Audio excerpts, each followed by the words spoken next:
Pokemon Red, no Center, no Mart by Crrool. Take it away, buddy. Thank you, Argic, and welcome everybody to Pokemon Red, no centers, no marts.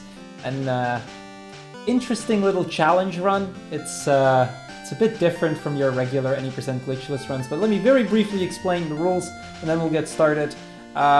So, we need to beat the game as fast as possible. We cannot use any centers, we cannot use any marts, and this includes things like Mom Heal, heal tiles, NPC heals, buying like extra Safari Zone trips, or for example. There's two exceptions. I need to buy a freshwater, and I need to buy one visit to the Safari Zone because those are required by the story. And that's pretty much it. So before we begin, by the way, Argic, in case there are any last-minute donations for the trainer name or rival name, I'll need to know them basically now. Unfortunately, there is nothing at the moment, so it looks like you're going to have free reign on that. That works for me. Then a Nidoran name we're cutting off in about, I want to say about 7 minutes. So, just so you know. Well, you heard him. You've got 7 minutes to get your donations in to name the Nidoran. Okay, Tech, I hope you guys are ready, because we're starting in 3, 2, 1, go.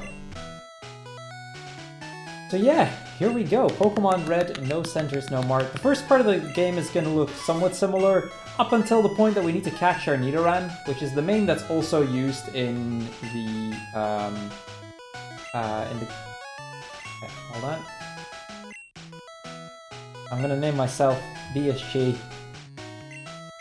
Gonna just do that squeaky little thing here, and we're going to name our rival UKSG. How about that? Oh, is that how it is it? That's how it is. There we go. No, but seriously, we're just gonna get through the game. We're gonna like early on, the main danger for us is that we're gonna be incredibly short on heal items, which is why we're gonna pick up every single potion that we can get on the way. We're also not actually gonna be able to buy any Pokeballs, and you're not given any at the start of the game. So we're gonna have to deal with the one Pokeball we can get early on. So, we'll see how that goes. I'll save before getting the Nidoran catch, so it'll be okay.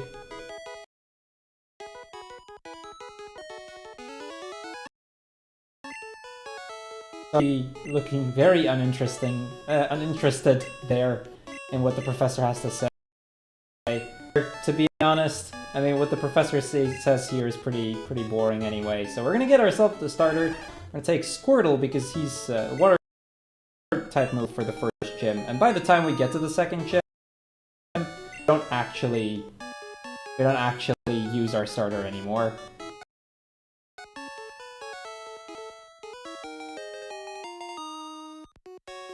And with that, we're gonna start with the rival fight. This is immediately a little bit of a dangerous fight.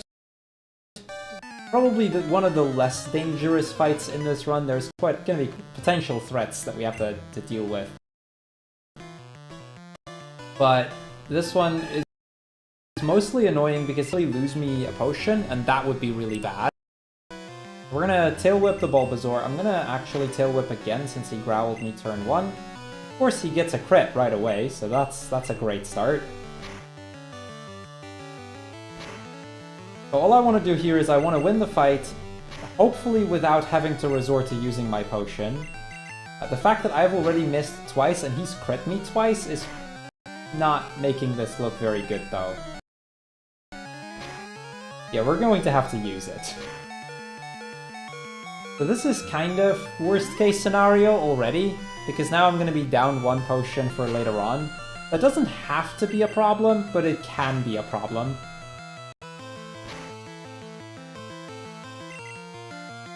Really slow and a really bad fight. That's well, we're gonna just deal with that. We can make it work. Master Ball saved for which Pokemon? We're not ever gonna actually pick up the Master Ball at all. We don't need it. Okay, so the next part is going to look very similar to the normal any percent glitchless run. We're going to be picking up the parcel for the professor.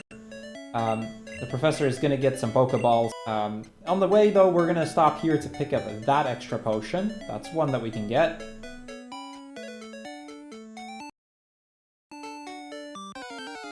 On the way, I want to try and find a level 2 Pidgey or Rattata. So this is actually perfect, because that gives me exactly enough experience to hit level 8 Bubble. I don't know what the frame drops are, but I can say that they're not on my end. So that's all I'm gonna...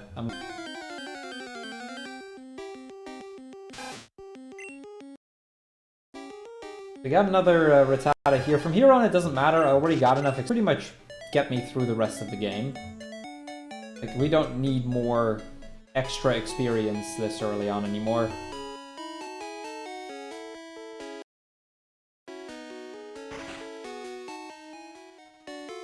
I'm gonna get the parcel here from this guy, and then we're gonna go back to the professor. In every generation of Pokemon, after this one, the professor would normally give me 5 Pokeballs right away for catching stuff. In this game, that's not a thing. They didn't introduce that until Gen 2, and it's one of the biggest problems that we have to deal with early on. Let's run, there'd be 3 Pokemon that I would attempt to get. I would be getting the Nidoran, which is our main Pokemon for the majority of the game. I'd be getting a Paris for the moves Cut and Dig, and I'd be getting a Pidgey or a Spearow for Fly. In this run, that's not an option. We only have 2 Pokeballs we can get early enough that we can make it work. One of which is going to be used for the Nidoran, one of which is going to be used for specifically a Spearow. And that way we can trade it for a Farfetch'd, which can learn all of the other moves that we would need.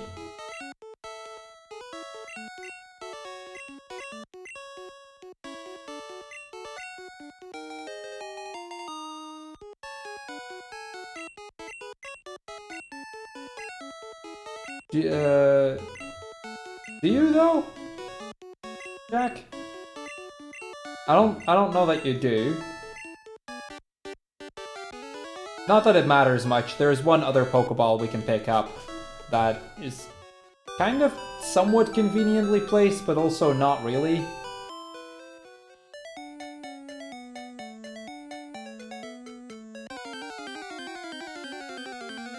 We're just going to try and get it. And then from there we'll try and get the Nidoran. The Nidoran is honestly the part that has me probably the most worried in this run. We only have 1 Pokeball to catch it, and despite Nidoran not being as overpowered in this run as it is in the normal any percent glitchless run, it's still an incredibly powerful Pokemon to be using. Another thing, by the way, this fireman just said don't die. We're actually not allowed to faint. If we faint, like the entire we party wipe at some point in the run, that would mean that we use a center. Therefore, that's not allowed. So we actually like I have to then resort to my last save if I still want the run to be legit. We're gonna do a quick visit to the forest here, get ourselves that 1 Pokeball for Nidoran. In the normal glitchless run, Nidoran is mainly overpowered because of the X accuracy, an item that allows us to completely bypass accuracy checks, making Horn Drill 100% accurate. Now, in this run, there are still a few X accuracies I can pick up, but they are much, much more limited. So we're actually going to be using other moves from Nidoran to beat most of the opponents in the game. Okay, so we're going to do an RNG manipulation here, and this is where we're going to cut off the Nidoran incentive. So, Argic, if you have a name, now would be the time. Unfortunately, we don't have a name, so I'm very worried now about how you're going to be beating up UKSG.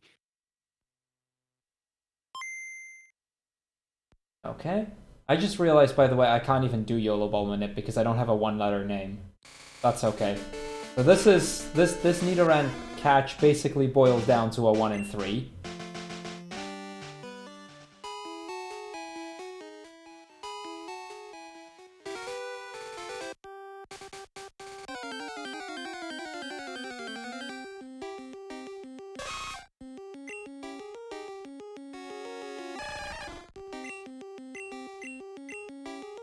Okay, let's see if we get it.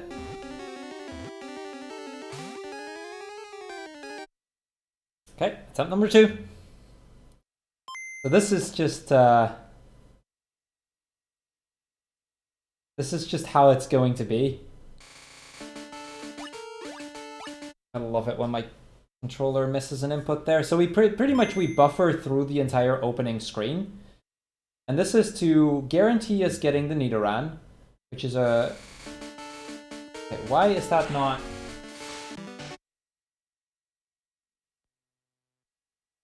I got it first try, no problem, and now I'm failing at it. There we go.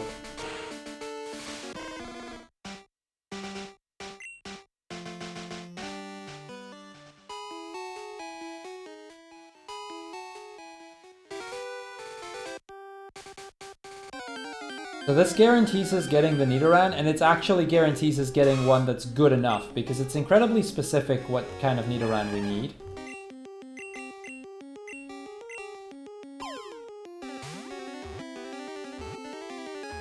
Okay, we got him.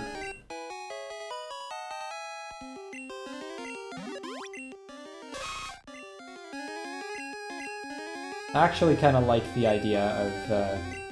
we've got BSG, UKSG, and ESA now. That's pretty cool. Hey, that is one of the worst parts of the game now out of the way. We have a Nidoran with near-perfect stats. Basically, every stat in the game of a Pokemon has a randomly assigned value between 0 and 15, which basically determines how good our stats is. 0 is really bad, 15 is perfect. This particular Nidoran has 15 on attack, so perfect there. 11 defense, 14 speed, and 14 special, which makes it a really, really good Nidoran to work with.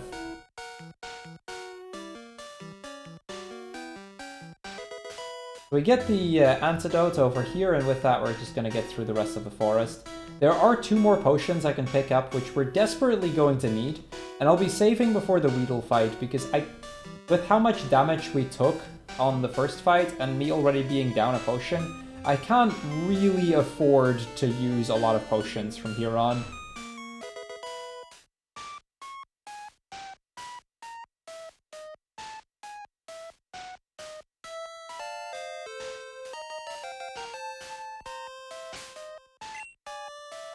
Okay, so we'll save the game here. This is just one of the more dangerous parts. Just as a general statement in advance, like, the estimate you may have already seen is like 250, which is actually really high for this run. My PB is like a 2... Okay, okay, we're gonna just reset that. My PB is a 235, and that's with a death. So, it's a really safe estimate, and that's particularly because this fight can be so because certain fights in this game can be so dangerous sometimes, especially early on. Towards the later part of the run, almost everything is routed out in a very consistent manner, but the early part of the game, definitely not so much. It's just a lot of RNG that we have to deal with. Okay, so this is basically the perfect start of the fight. 2 string shots, that's what we want to see. It's fine if we get poisoned, I just don't want to get poisoned early. Because I want to... Okay, crits are bad there. Okay, how many potions does that leave me with?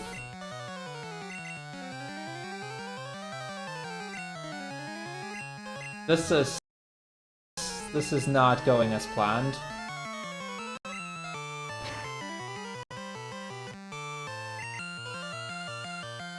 This is really not going as planned. At least he's doing string shots there. Okay, I think we can make this work. That was not a great fight, but I think we can make this work. 17 health should be enough.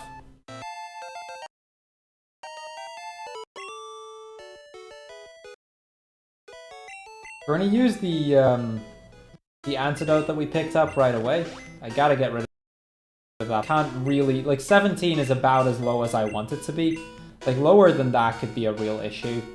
Brock is still gonna be a dangerous fight, and from there we're gonna switch to Nidoran a bit more consistent again.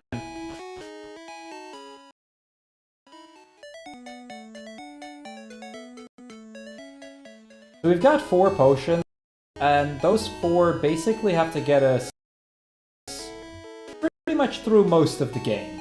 Overall, we're, like, towards the end, we generally have enough options for heal items.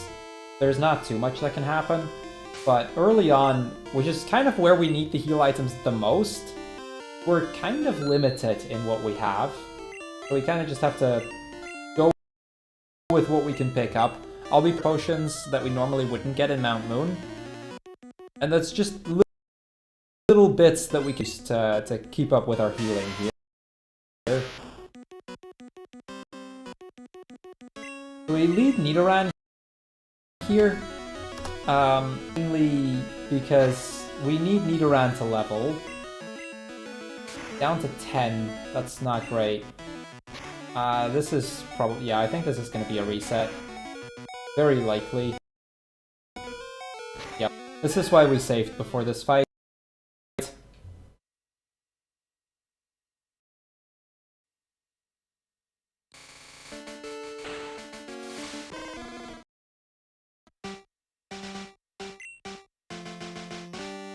Off to a very rocky start here, honestly. By the way, Argik, if anything does come in, just interrupt me. I will do, buddy. Because I'm just gonna keep going with what I do.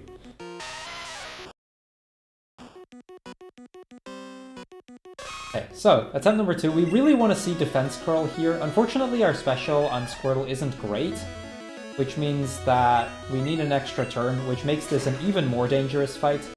We could luck, or like that, a tackle miss. That's good. Okay. 10 HP. We can make that work, because we should get to level 9 off of this. We see our Nidoran grow as well.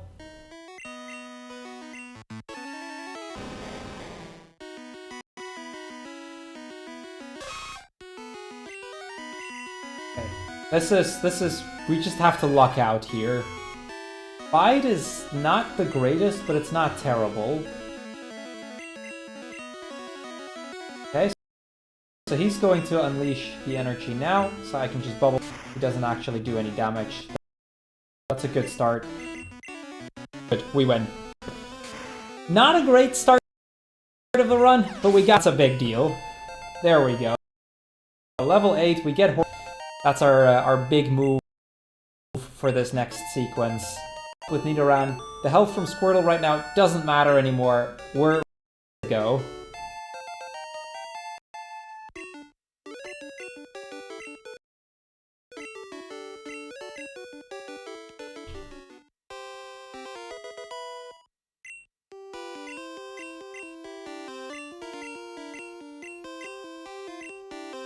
So we get the TM for Bide. That one's completely useless. It's just literally nothing no reason why we would need. We're gonna ignore the Mart because we're not away. And we're gonna move on to Route 3. So there's a few fights here that are required. Some of them can be scary. Most of these fights though aren't too dangerous. The main threat for this route is the second fight. We have to fight a youngster Joey there, and he has a Rattata that can do a lot of damage.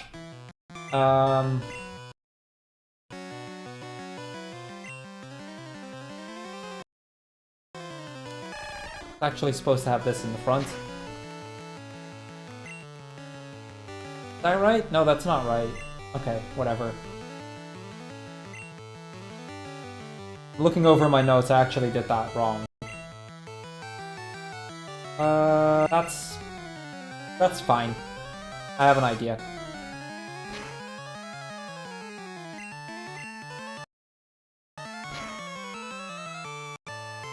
That's really a crit I didn't want to see there.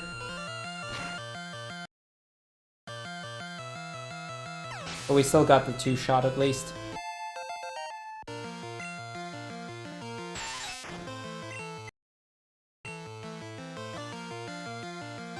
There we got the Leo. So here, because I want to conserve some power points on Horn Attack, we're actually going to use Tackle instead.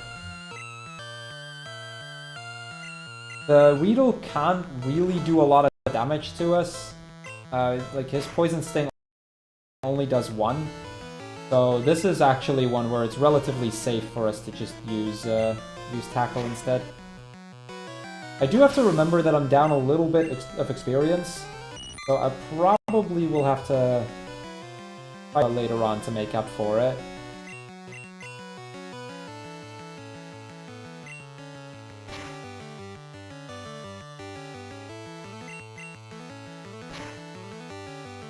Though from the looks of it... Nice. Okay, so because I could tackle there, we actually saved one extra Horn Attack, which I can use to make up the loss in experience.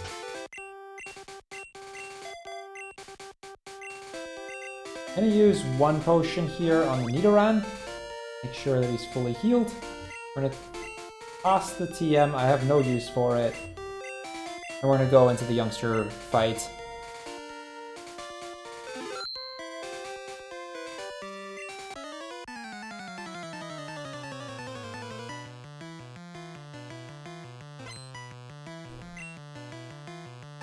So this is the fight where we're going to actually use Squirtle for a little bit, and this is all just to ensure that we take as little damage as possible with our Nidoran. This Rattata can do a lot of damage, so what we're going to do instead is we're going to use Tackle and then Tail Whips.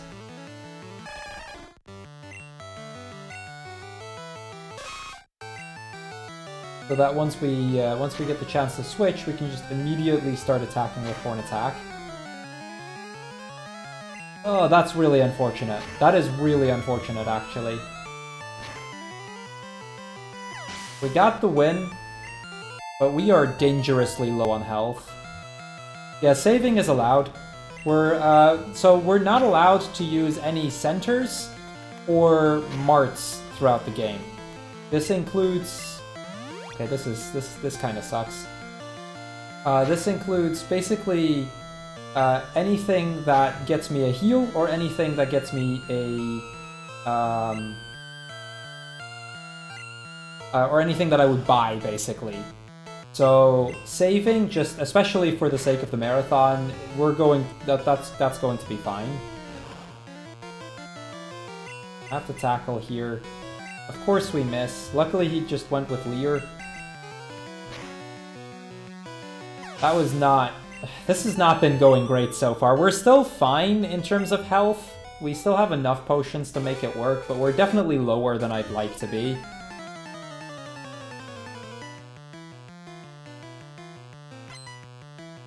So this fight, we actually have a very weird setup. Again, we're going to have to try and save up as many Horn Attacks as possible. After this route, I need bare minimum 8 Horn Attacks left. Anything less than that, and it's a problem. So we're going to be using Tackle on the Weedle here because he can't actually do that much to us. And just try and save up another 2 Horn Attacks so that we have more later on. Like, outside of the... Or it doesn't really matter too much how many we have, but we need 8 left. The tackles doesn't matter. Even if I have almost none left after this route, that's fine. We're gonna learn several new moves very soon, including Water Gun and Mega Punch. Those are kind of going to have to be our replacements until we get access to the move Trash. I could really use a crit here. Nido, could you please? This is awful, but unfortunately we got string shot by the Weedle twice, so we're slower. That's just gonna drain even more time here.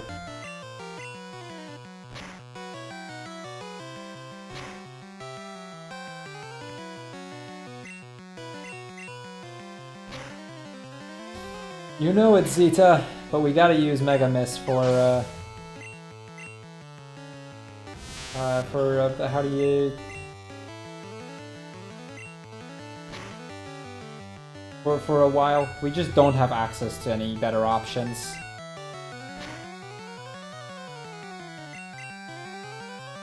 Okay, we should be okay here. This part of the fight is going to take a while unless we get a crit. That's just how it is. Crit rates in this game are actually kind of high on account of the crits being based off of your base speed, which gets progressively better, especially once we get Nidoking. It's actually kind of good. But early on, it's not great, and we're already running low on tackles. Again, it doesn't matter how many tackles I have left after this fight, as long as we have some left. I'd like to have some. Because there is... Of course we get the crit at the very end when it doesn't matter. Because there is still one more fight that we need to do, one more butt catcher.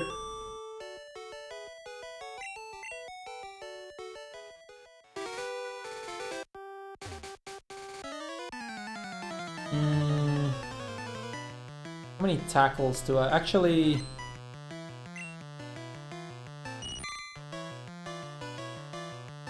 Just quickly trying to see how we're doing. Okay, yeah. So, I'm gonna have to... Because of how many tackles we needed, I'm actually gonna have to change up my route a little bit.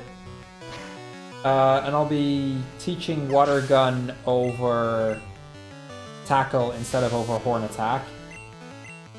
We're just too low on Tackle power points. Actually, let me use another couple Horn Attacks. We're still fine in that regard. Normally, I'd be a lot lower on Horn Attack, and I'd have a lot more tackles left.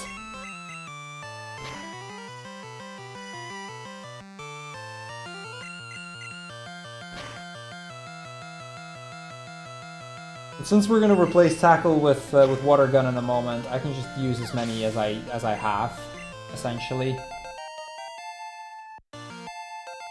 We get Poison Sting here. That's not going to do too much for us. But it's a nice backup move to have. In the normal glitchless run, I'd be trying to catch a flyer there, but since we don't have any Pokeballs, since we couldn't buy any, that's not going to be an option. So we're just going to move on towards Mount Moon. Now our Mount Moon is going to look very different from what most Mount Moons would be like. Normally we would just rush through this this cave. There's a manipulation even to make it even faster. For us, however, we have quite a bit of stuff to pick up here.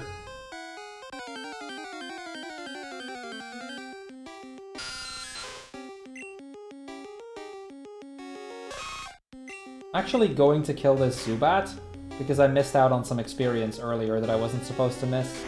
This should make up for it. Of course he crit me. That's fine though. There's a potion here that we can definitely use. Make sure that that guy is off screen so that we don't have to deal with him.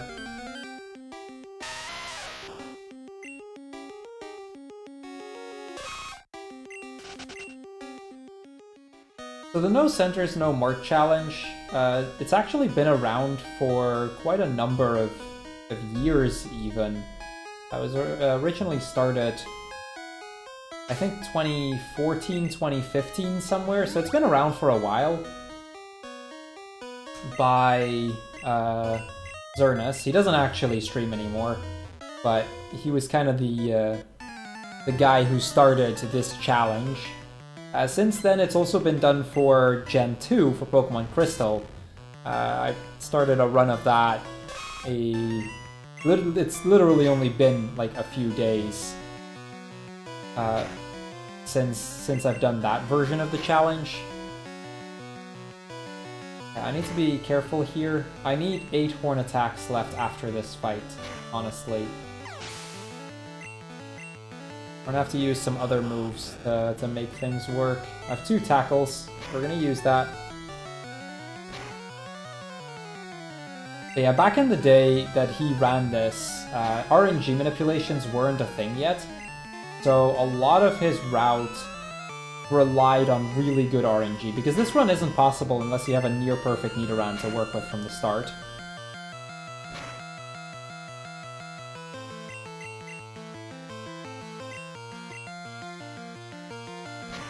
Okay, that was all right. We still have 8 horn attacks. We're completely out of tackle, but we have 8 horn attacks, which is enough for me to make this work.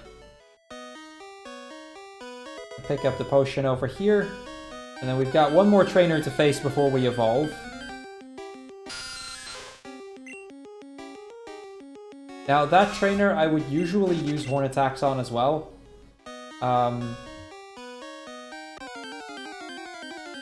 We'll see how the fight is gonna go, because I can't really afford to use more. We need the horn attacks specifically for the rival fight later on, as well as a bug catcher, because we're slightly too short. Why did I pick up the escape rope? I didn't actually need that. We're slightly too short on crap, how do you call that? Too short on Mega Punches to make it work with just Mega Punch. Also, Mega Punch's inaccuracy doesn't help us.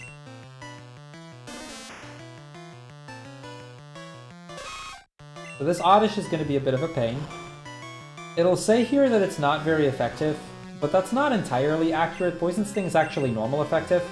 The way that it works in Gen 1 is it'll still show it, because compared to one of the types, it is not very effective.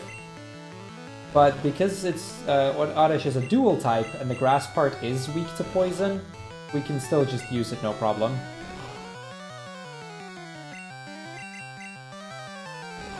So with the Bellsprout, we should actually be fine.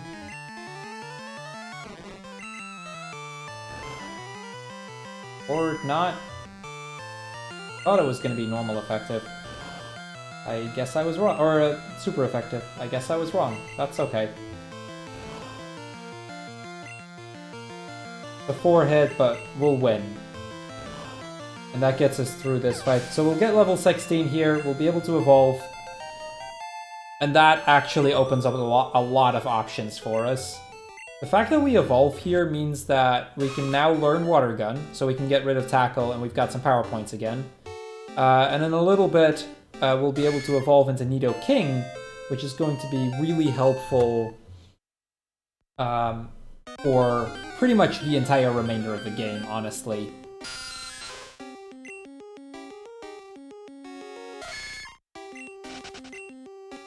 Let me not forget to teach Water Gun here. M12.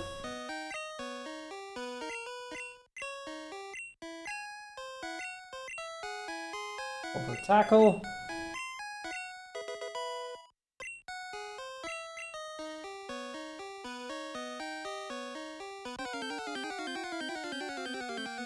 And now we just have to make our way through the cave for a little bit, so Argig, if you have stuff to talk about, feel free to take over for a bit.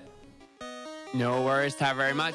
Just want to let you all know that we are raising money for Crisis. They are fundraising to raise money to end homelessness. Right now, during the pandemic here, they are doing all that they can to keep their services open, providing advice to helping people find somewhere to live and supporting them with their health and well-being during this stressful time.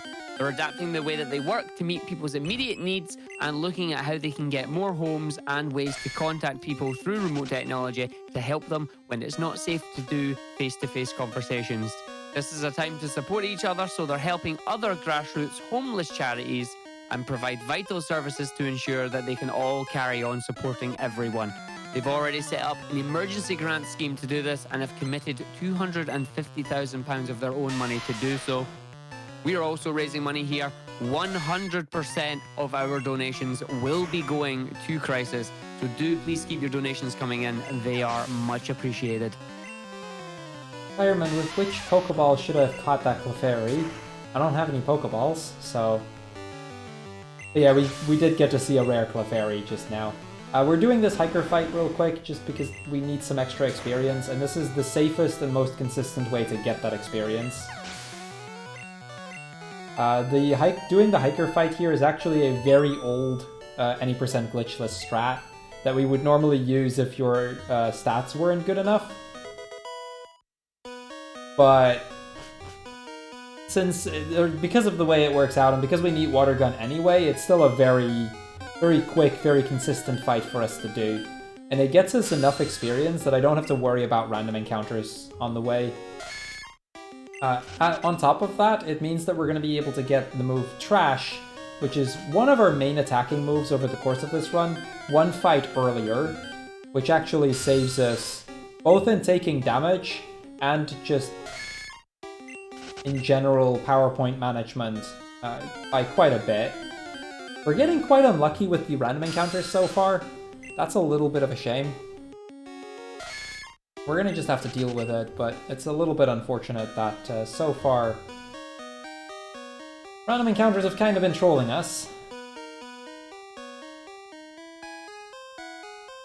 Now, optimally speaking, it would be possible to RNG manipulate parts of this cave, even now, and it would still be worth it. But A, I don't know those manipulations. B, I'm kind of rusty, honestly. I'll be fair in that. I mean, up until about 6 days ago, I wasn't even going to be in the marathon. This was a replacement run for another runner that couldn't make it. So, yeah, not a lot of chances to prepare much. We're an evolve into Nidoking here. Gets us a fantastic buff to our stats. The reason we waited to so long is because Nidoking's cry is about half a second slower than the cry from Nidorino. We're gonna teach Mega Punch. Get rid of Leer.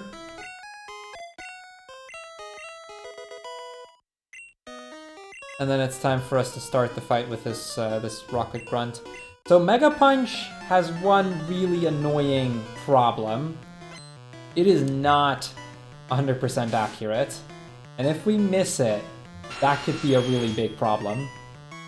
Because we have 20 power points, so we are actually allowed to miss a few. But the more we miss, the worse it gets.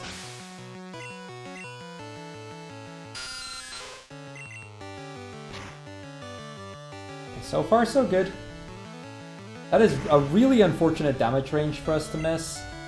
I'm gonna make it through the rest of the fight with Water Gun then. I honestly didn't even know that that was a damage range. My notes don't even mention that. So unlikely to miss that. I'll do a safety save before this fight, especially with how low we're starting to get on HP.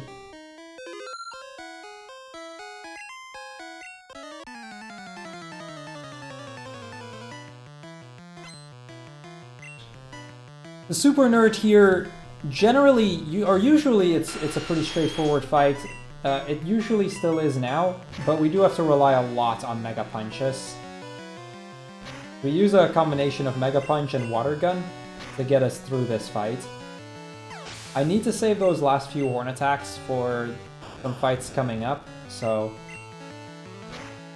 need to be very careful in what I do and don't use.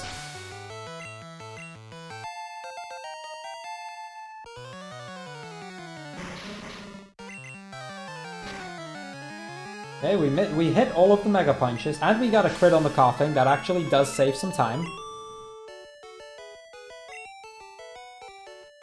We're gonna pick up the Helix Fossil. Not that that fossil is gonna be relevant in any way, but we're gonna pick up the Helix Fossil. Praise Helix.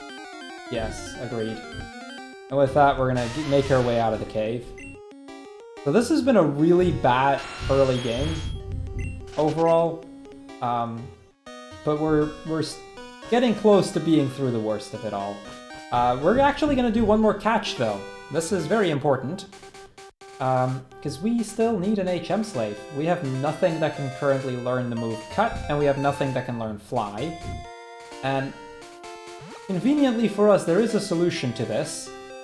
There's a Spearow in the grass over here, and we can trade Spearow for Farfetch'd. Now the advantage of Farfetch'd is it can learn all of the HMs that we need that Squirtle can't learn. So it actually makes for a really good option. So I picked up the Great Ball there, and we're gonna just hope that we get a Spearow quickly. First encounter, so far so good. Spearow lives a Poison Sting, so I'm actually gonna use one Poison Sting to up our catch chances significantly. Poison's a bit annoying, but it's not the end of the world. And then we're just gonna toss a Great Ball, and this is almost guaranteed to be in. And we got it. That wasn't 100%, by the way. I think it's like 90-something% to get in. So the odds are definitely good. Unfortunately, I don't have another antidote to deal with the poison, so we're just gonna have to sit through the poison animation. Up through this building, there's one more rare candy that we're going to be picking up.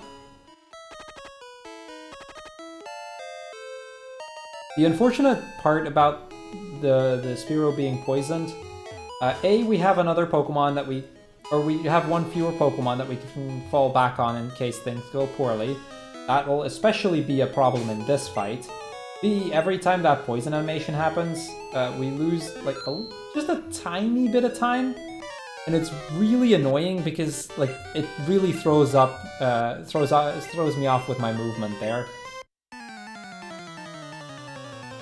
Okay, time for the rival fight. I probably should have used a potion before going into this fight. Probably should have. We're just gonna try it, and if we die, then I'll reload the save.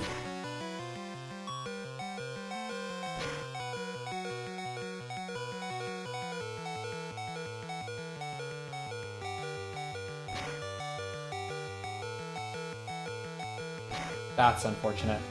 I figured that the Pidgeotto is actually a damage range, so I figured it was worth a try.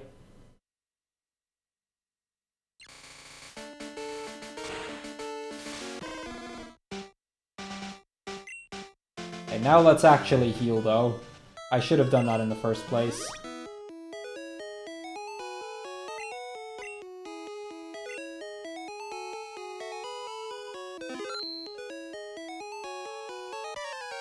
Those last few potions that we have, I'm going to need those to heal before Misty.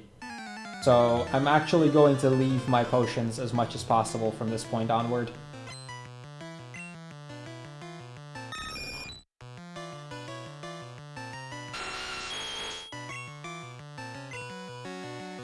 Quick attacks are fine, generally speaking. The only thing we really don't want to see is Sand Attack, which this time, this is about how I was hoping the fight to go. That's fine, because I could have used a potion during Abra to heal up if needed.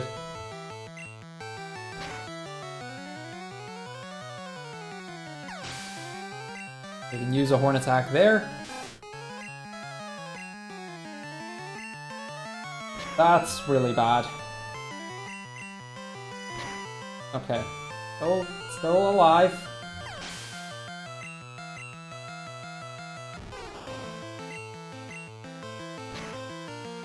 And then the Bulbasaur is never going to be a one-shot, but we can two-shot it this way.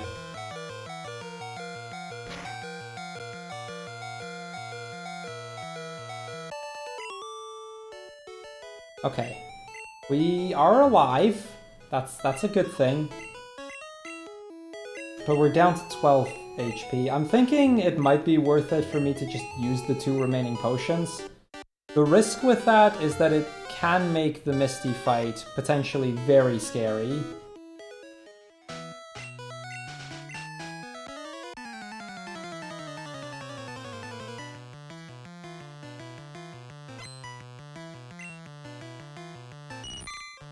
So this first fight is actually going to be a little bit different. We're going to be using Poison Sting for the Caterpie. That'll going to get us a 2-shot guaranteed.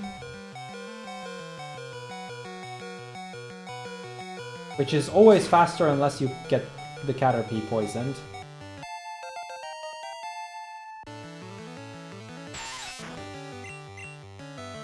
So normally I would use Mega Punch here, but Horn Attack actually kills as well. That's the advantage of having Horn Attack here instead of Tackle. It just gives us a little bit more options to work with. I'm going to save here because of how low on health we are, and I don't want to lose the progress we have with defeating the rival fight here.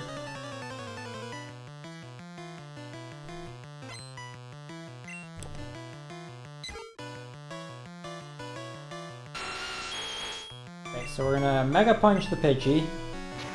Unfortunately, we got Quick Attacked. That can both be a blessing and a curse, honestly. We're now in Red Bar, and in Red Bar, like, Red Bar has some advantages for us as well. While in Red Bar, you hear, like, the jingle constantly, which is a little bit annoying, admittedly. But the big advantage of this jingle is that as that jingle happens, we are not... We're basically skipping through all the cries from Pokemon, the cries from my own Pokemon, that sort of stuff, level up jingles. So it can actually make things a little bit faster as well. Yes, gaming. If I die, the run would be over. So we have a good strat for that. Don't die.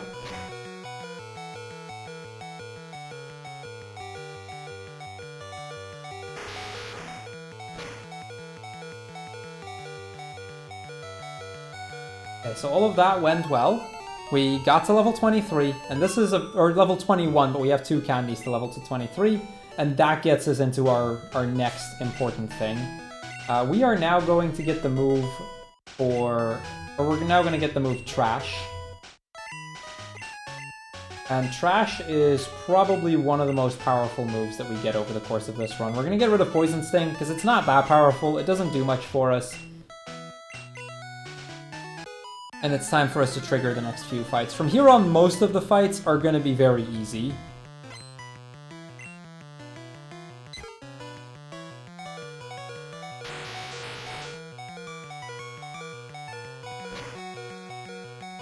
The main thing we're now hoping for is just to not get hit by quick attacks. Not a lot of things have quick attack, luckily. Or miss a damage range like that. Again, I didn't even realize it was a range. Not a huge deal.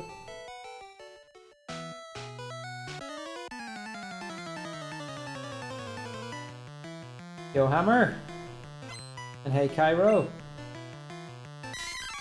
By the way, to anyone watching through my own stream, be sure to check out the UKSG stream as well. That's where the restream is happening. Twitch.tv/ESA Marathon. I'll post a link in my chat in a moment.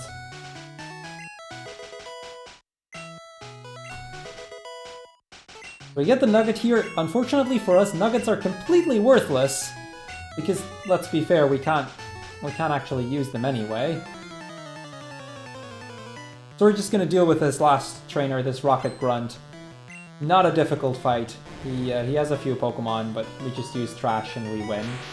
That's oftentimes our strat.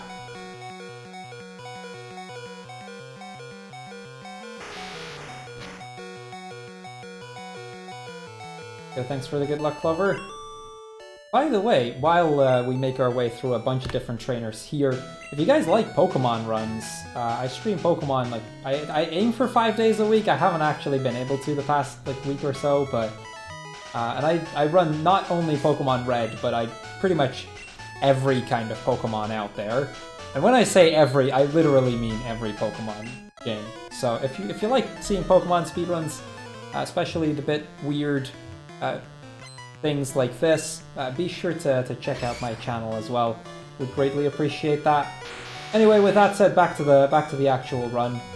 This Machop, of course, we happen to miss, and he gets a crit on us. That's a great start. And we're dead. As you can see, I can survive a crit Karate Chop. But then I still need to not miss. Yes, Kiara, I'm just gonna go full sellout for the marathon. You know how it is.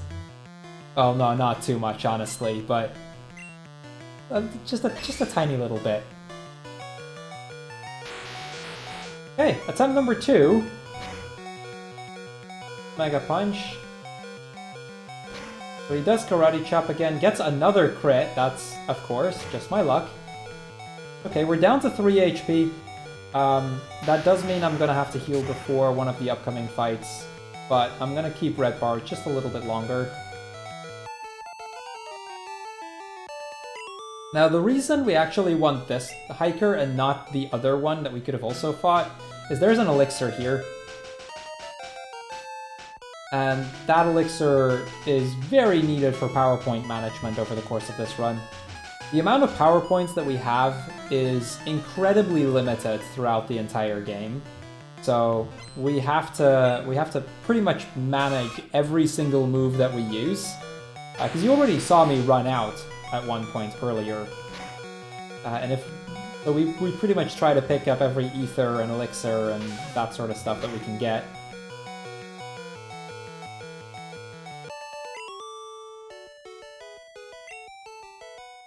Okay, so this is where I'm going to be using the 2 potions. I'm too scared of quick attacks just randomly killing me at this point.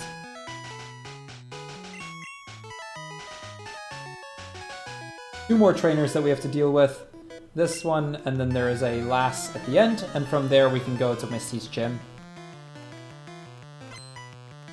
So that extra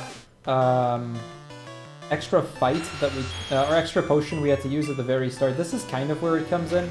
Had we not had to use it, I would have been able to heal to 67 HP instead of just 47.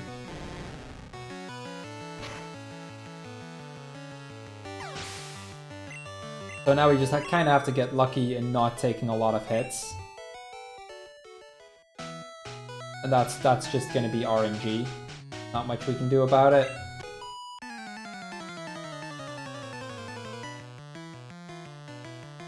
Now luckily for us, there are going to be some heal items that are coming up relatively soon that we can use.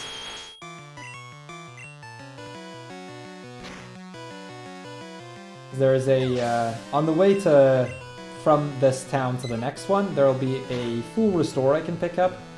Then on the SSN, we're going to be picking up a, I think it's a max potion or a hyper potion. I think it's max potion. Either way, stuff like that, and that's gonna hopefully be enough that we can actually make it work. We get the ether here, again, PowerPoint management and all that, and we're gonna go talk to Bill. He got himself stuck in... I don't know exactly, but he's like... something with Pokemon, and he looks like a Pokemon, but he's not a Pokemon, he's actually a human. So now we have to use this machine to set him free again. I don't know, something story. There's something to that. But as a thank you, he gives us the SS ticket, which is going to allow us access to the SSN, which is where we get the HM for cut, which is kind of important.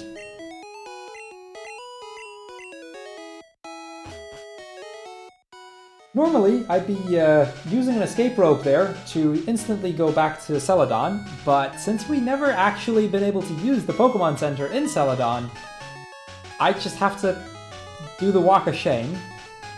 This thing's usually considered the Walk of Shame, but in this run it's not because we actually just... there's no other option.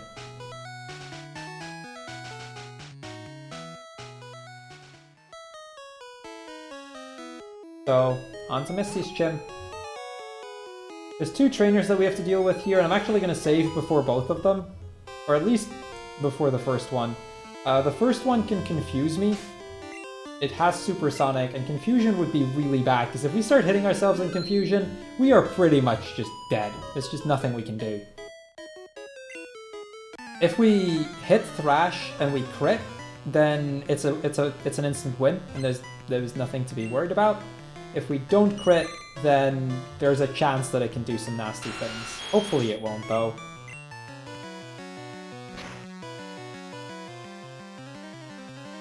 Heck is fine. We take 4 damage. I don't like taking damage, but I can deal with that. Now for another dangerous fight. Misty. This fight, at full health, this fight is basically 100% consistent if you enter it at level 25. But, since we don't have enough potions, I'm not full health, so I think even a high roll from Starmie, but at the very minimum, a crit from Starmie will kill me. So that's, yeah, no, that's just a no. We're gonna go into the fight, we're gonna use trash, and we're just gonna hope for the best. I need some health left after this. That's the big problem here.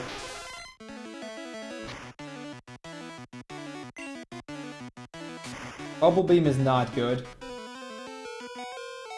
Oh boy, that's low. We're gonna just deal with it. I'm about to get a full restore. I really don't want to use set full restore, but...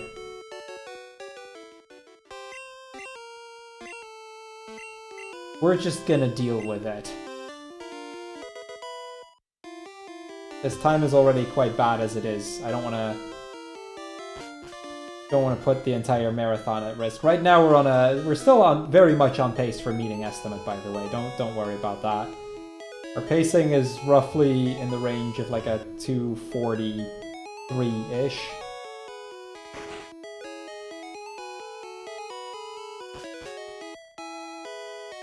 Okay, next fight. This Rocket Grunt, very easy. Now, the main threat that we're going to have to deal with, and that's kind of why I want it to be higher health, is the trainer after this has 3 Pidgeys, and all 3 of them have quick attack. Normally that wouldn't be such a big problem, but because we're only down to 12 HP, and we still have to get through that, that could be a bit of an issue. I do believe we level off of one of the Pidgeys, so we get a little bit more to work with, but our options are still incredibly limited.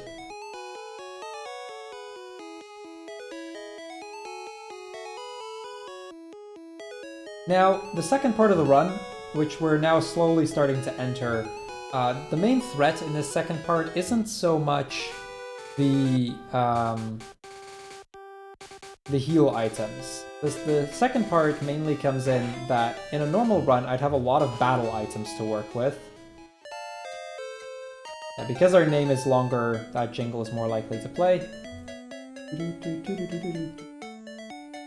Around here somewhere? Okay, I was way too early. There it is. I kind of expected it to be way too early, but was more so than I hoped it to be. But yeah, anyway, as I was saying, our main threat becomes the lack of battle items that we have.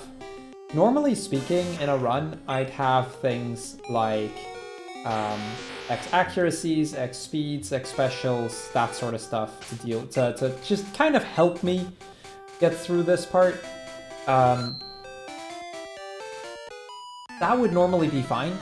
But in this run, I can't buy those. Because we can't buy them, we only have a handful to use. That actually makes things quite a bit more scary. Okay, here I just don't want the Pidgeys to use quick attack. Everything else is fine. Just don't quick attack me. Okay, we should be able to survive another quick attack if it happens, but at that point I would need to heal.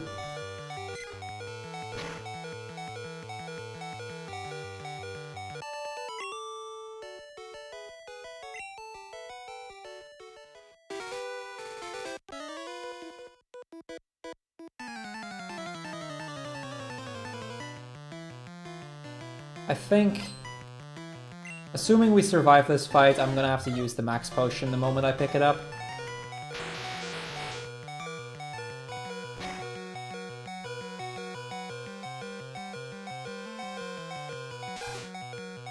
Luckily, the Raticate usually doesn't quick attack me. So I think we're good here. I think we're good. Okay, so normally I'd go to Assazan right away here, because we actually use this leftmost house to gig and go back to Cerulean, but because we never used the center there, that's not going to be an option anyway. So I can just go in here and get the bike voucher now. This guy gives us the bike voucher, and basically what that does is it allows me to get the bike from the bike shop without having to pay like $1 million or Poké Dollars. So kind of helpful, kind of nice to have. Just a nice little thing to speed things up. And then the moment you've all been waiting for, we're gonna get ducks. This is why I needed the Sphero. We're gonna get ourselves our next Pokemon. So Argik, while we do the trade, if you have anything, go ahead.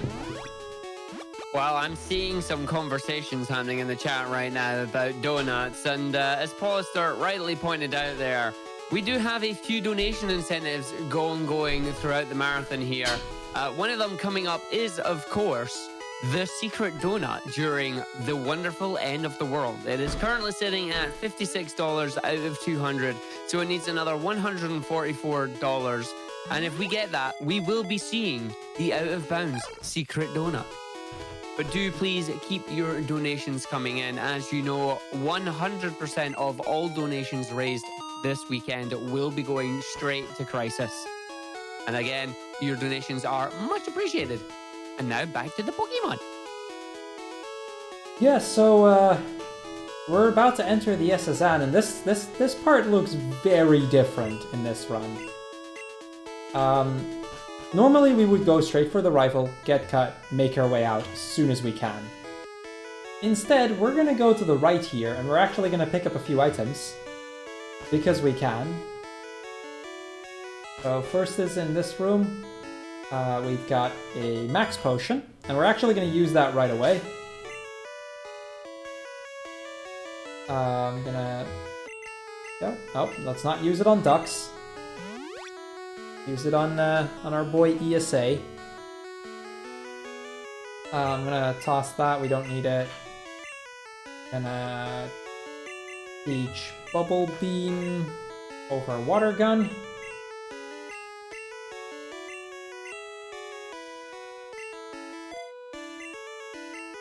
Now Bubble Beam is basically just a more powerful move for us to use.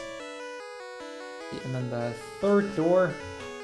Very important I don't move up there, because that trainer will fight me, but I need this ether.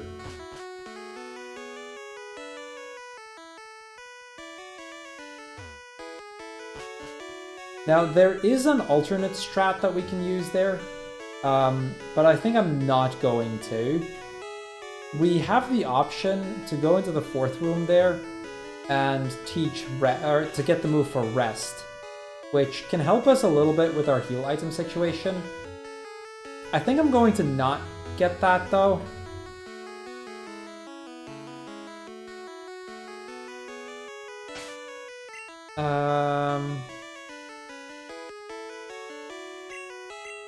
Oh wait, there's one more thing. I almost missed something very important here. I was just looking through my notes to make sure I didn't miss anything. So 1, 2, 3. Actually need to go into this room. We'll fight the gentleman here. That item behind him is a rare candy, and I kind of need that.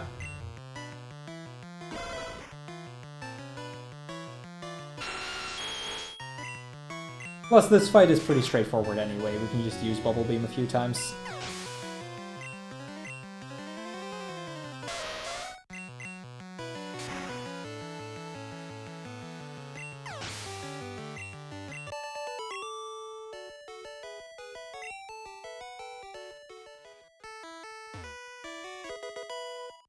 There we go. There's the rare candy, and now we can actually move to the rival fight. Again, I'm going to save because these fights can all kind of screw me over one way or another. The rival still leads to Pidgeotto, and the Pidgeotto has the ability to use Sand Attack, which could really mess us up.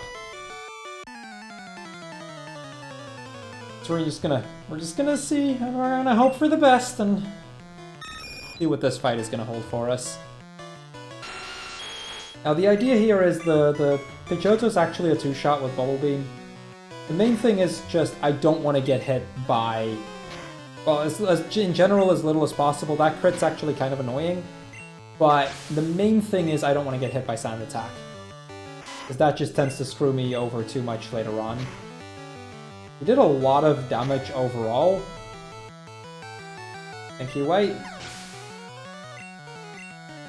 Luckily, seems to be alright.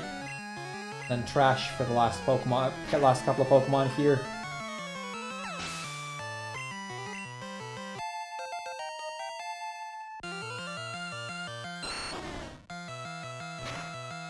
Ivysaur is not a one-shot. Leech Seed is actually fine because that means that the Ivysaur at least didn't do any damage to us. Just a little bit more health that we get to work with. There is one more potion that I can pick up. There's a super potion just before Rock Tunnel. We may have to resort to that one.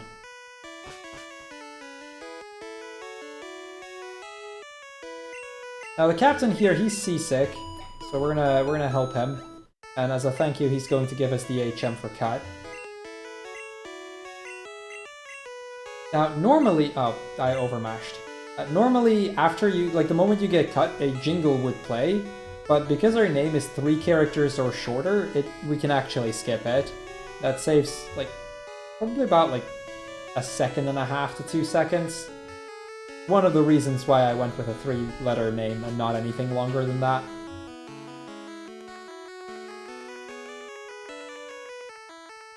So off the SSN, and that's, and from here we can make our way to the 3rd gym of the game. We're going to go to Lieutenant Surge and see how the puzzle is going to treat us this time.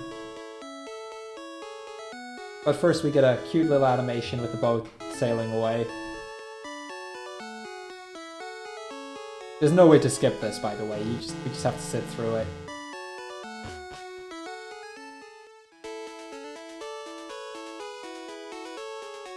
Okay, well, conveniently for us, the gym's like right around the corner here, so we can pretty much immediately walk into it. I do, however, need the move Cut, but we just picked that up, so...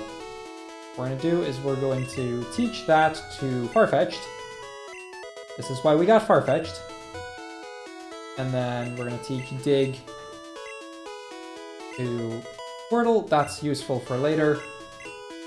Despite us not actually being able to use any centers, therefore Dig always sending us back to Pallet Town, it does actually still have a few uses.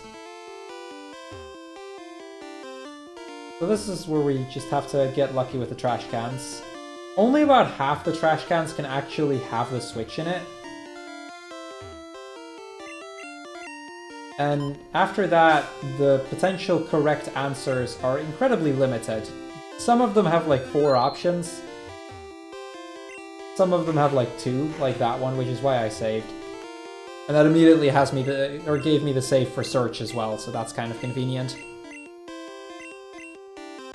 There is a can manip, but I don't know it.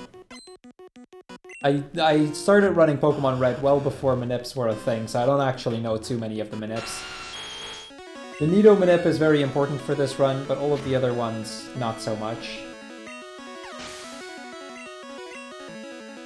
So we do have to kind of get a little bit lucky on this fight, because the Raichu isn't a guaranteed one-shot, and in order to save a power point, and just to save some time in general, we kind of have to try and go for Trash. We got a bit unlucky. Have to go for an extra one. I should have enough spares that this shouldn't matter.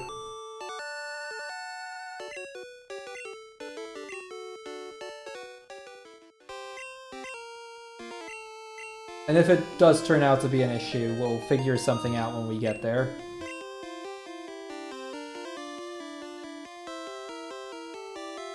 So out of the gym, and well, since we can't warp back, we're just gonna do another walk of shame all the way back to Celadon.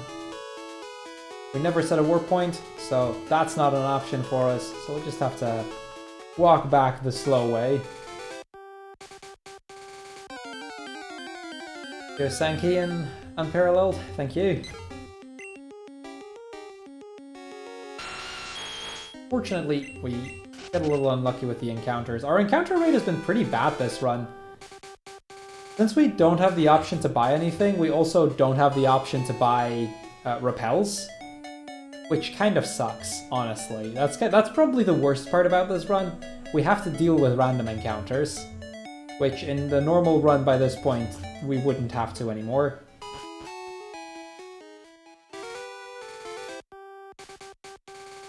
As we make our way to Celadon, the only thing we want to get there is the bike, and then we're going to teach our next move again.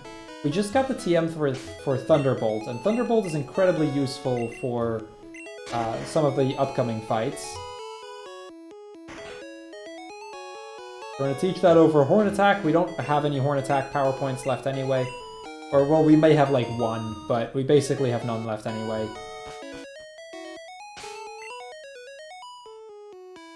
Get the bike to the first slot, and we're going to teach this.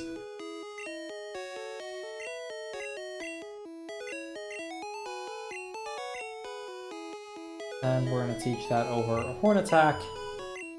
I had to look for a moment to see where Horn Attack was in my menu again. Nope.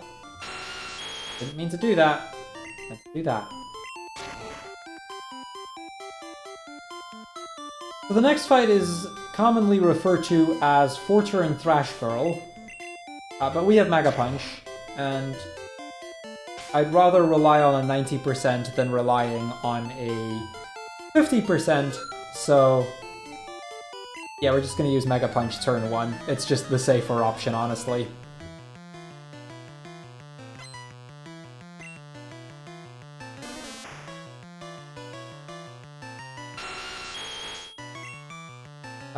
There it is. Mega Punch should still be able to one-shot it, well, with a crit especially. And that gets us enough that I can guarantee the remaining 3 kills with Thrash. I gotta see how many I have. 1, 2, 3, 4. Yeah, okay, we have one more spare Thrash, I think. We should be good here.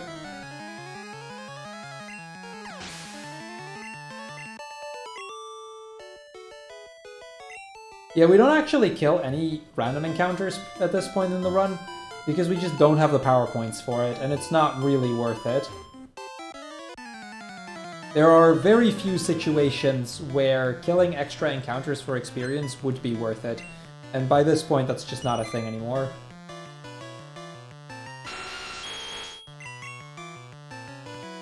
Okay, so this is the last trainer on this route that we need to do. And then once we're done with this, we can move towards Rock Tunnel and pick up an extra Super Potion before it.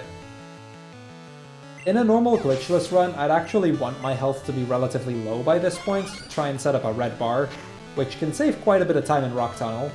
But with the nature of this run and how unreliable it is, we are not going to do that. That is way too dangerous. Also, regardless, it will mean that we have to use an extra heal item, and I'm not too inclined to do that right now.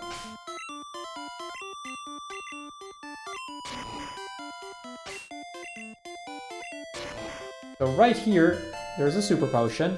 Very convenient.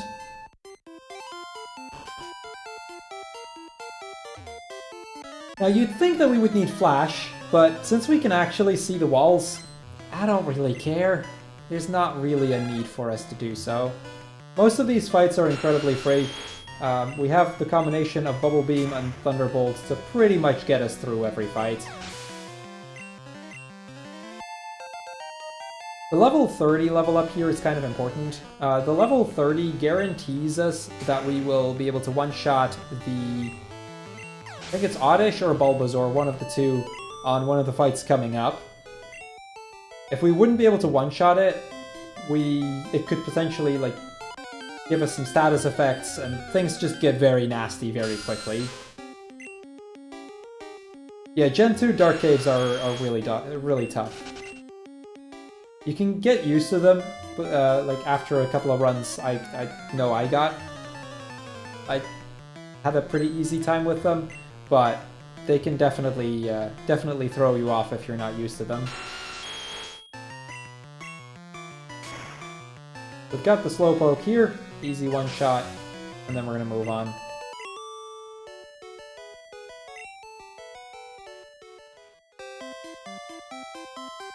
Then we have this fight. This fight can, in a normal glitchless run, be a little bit dangerous if you happen to miss the range. Because oftentimes you'll be level 29 instead of level 30. But because we had to do more fights, we're always going to be higher level here.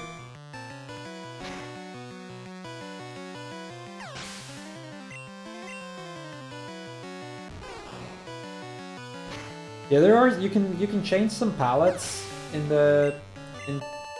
Pokemon Red and Blue, and some of those palettes actually make it easier to see in the dark as well. For this run though, we're not really gonna need to. I should know my way around this place, even though it's been a while.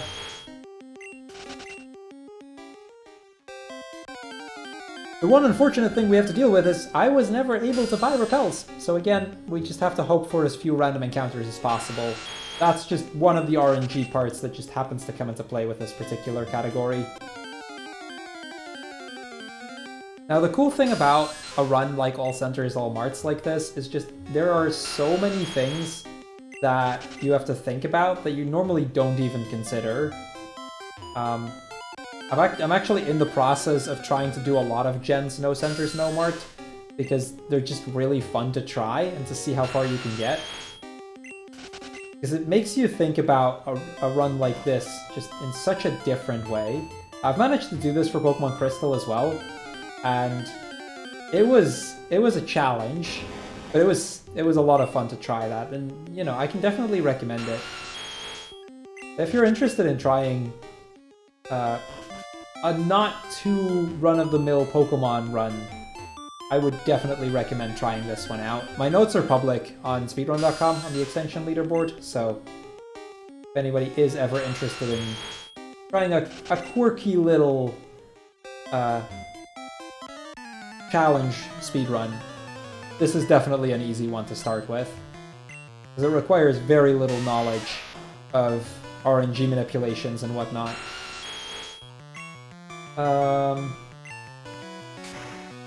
So here, a hiker we have to deal with. He just has 2 Geodudes and a Graveler, so we can just Bubble Beam everything. Easy fight. And then there's only 1 trainer left in this cave after this.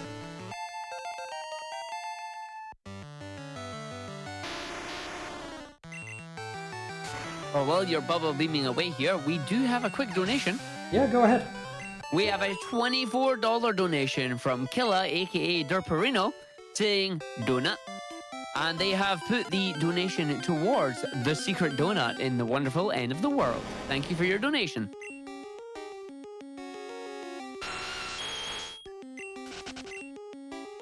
This room, there's quite a few NPC trainers that I have to make sure I dodge. Most of these, they wouldn't normally be too scary, but they're still going to waste a lot of time, and we don't need that extra experience. I'm going to let this trainer walk towards me, because it would be too many extra steps, and we do still have to consider random encounters as well now. I'll just do it like this. And with this fight, we're just going to use Thrash one more time. There's only one more fight before I can get to use one of the elixirs. Now, in a little bit, I am actually going to buy something at a Mart, which seems a bit counterintuitive because this is a No Centers, No Marts run, but in order to make the run work, there are 2 places where I have to buy something. I've mentioned this at the start of the run as well, and I'll quickly mention it again now. The first of those 2 is coming up soon. I have to buy a freshwater at the Celadon Mart, and that is because the game would be impossible to beat if we don't buy it.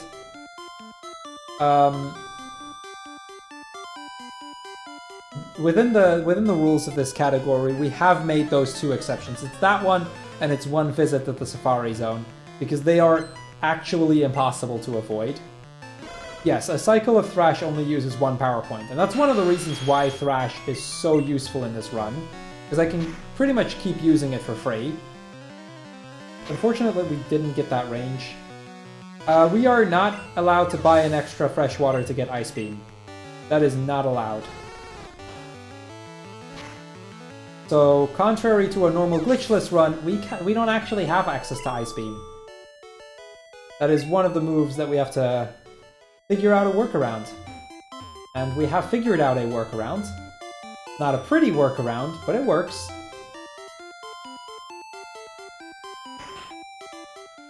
Okay, so this is where we're going to use the elixir. Get my PP back up, and now I need to focus for just a moment.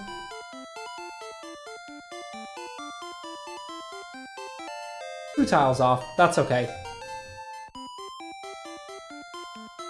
A nice little backup elixir we can get. We're gonna need that. Why can't I buy another Ice Beam? Because it would still be buying for something.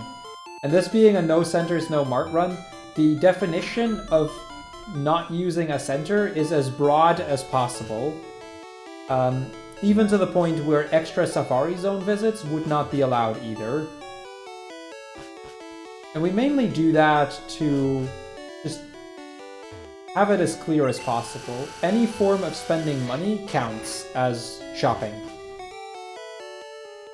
So that right there, me picking up that freshwater, that is one of the only two exceptions that we make to that rule. And that's simply because we have to.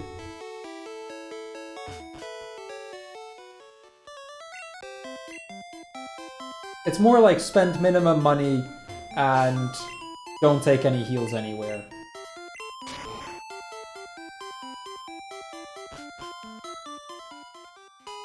They do not, because the daycare would also require me buying the Pokemon back. We get the HM for Fly here.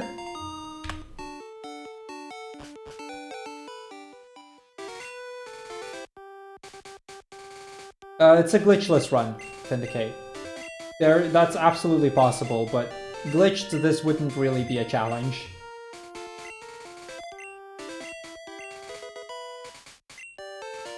Now, normally, actually, hold on, let me do the menu first correctly. I believe that's it. Okay, so normally we would now go to Lavender, and we would tackle the Pokemon Tower. Problem is, we can't actually see any of the ghost Pokemon. That's not a thing.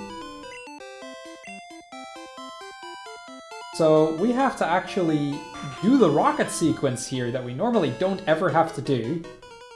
That's another this is probably the biggest difference between this run and a regular any % glitchless run. This completely changes everything just because we have to go down here.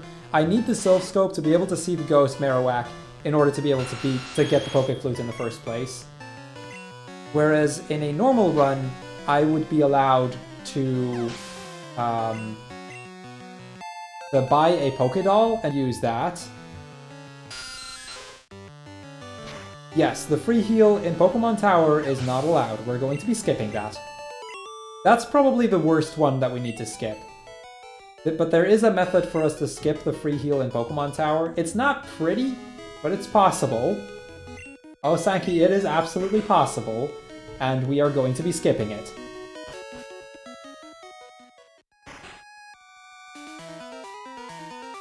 Yep, it's possible. You'll see it in a little bit. It does actually require us to do an extra battle, but we can skip it, therefore we skip it. Like I said, we are doing this run in the most purest form.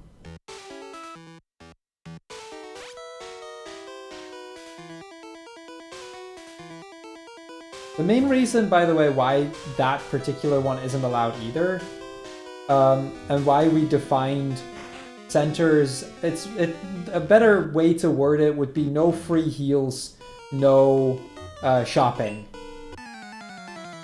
Which kind of sums up the category a little bit better, but historically it's been called no centers, no Mart.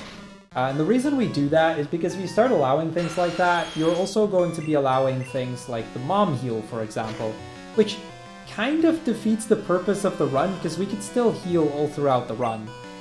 We don't want to do that, because it works, but it kind of defeats the entire purpose, because you would just be walking back and forth between places. It would take a lot of the interesting routing elements out of it. So that's why it essentially boils down to not so much no centers, no marts, but rather no free healing anywhere and no spending without spending money, something like that.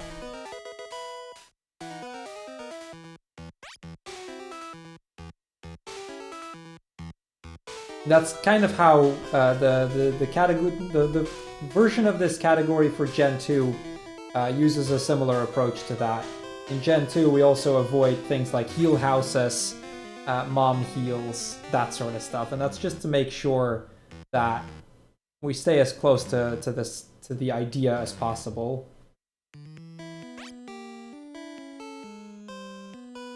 Was this one right? Yes. So that's TM7, very important move for us. TM7 contains Horn Drill, because we are still going to use that.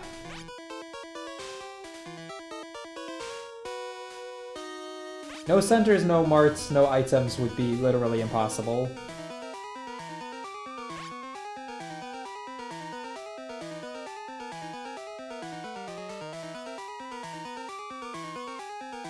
Okay, so we're gonna go in here.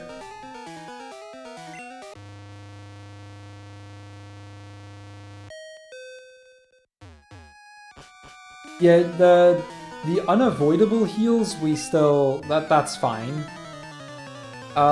For the Gen 2 version of this run, there's actually 2 story heals that you still get, and there's no way to avoid them. So we just kind of allow them. Because there's no way to skip it either. It's the same with this run, where we have to buy a freshwater regardless. There's just not a way for us to skip that. Therefore, it's allowed.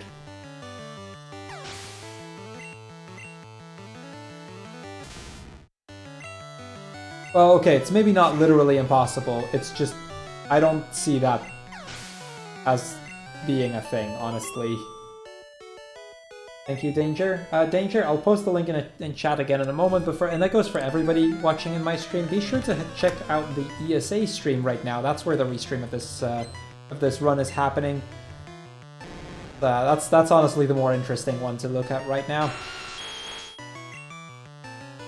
Thunderbolt. And then we're gonna trash from here.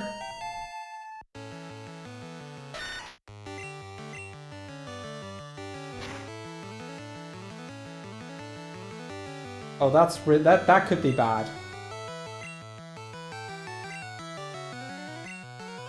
Of course we missed twice. Of course we missed 3 times. Yeah, I'm gonna have to switch out here. That's nasty.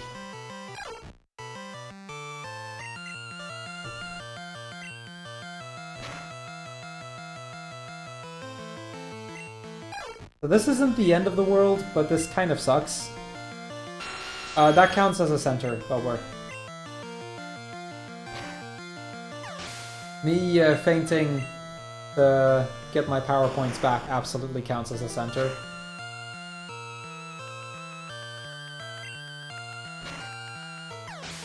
Okay, that was not a good fight. It should be alright. We should be able to still deal with this.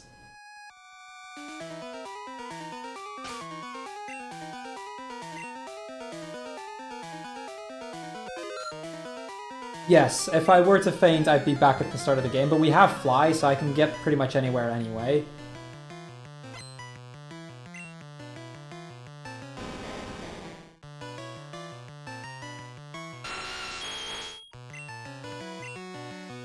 Okay, so this is the last part, or the last fight down here, and then we're gonna get to probably my least favorite part in this run.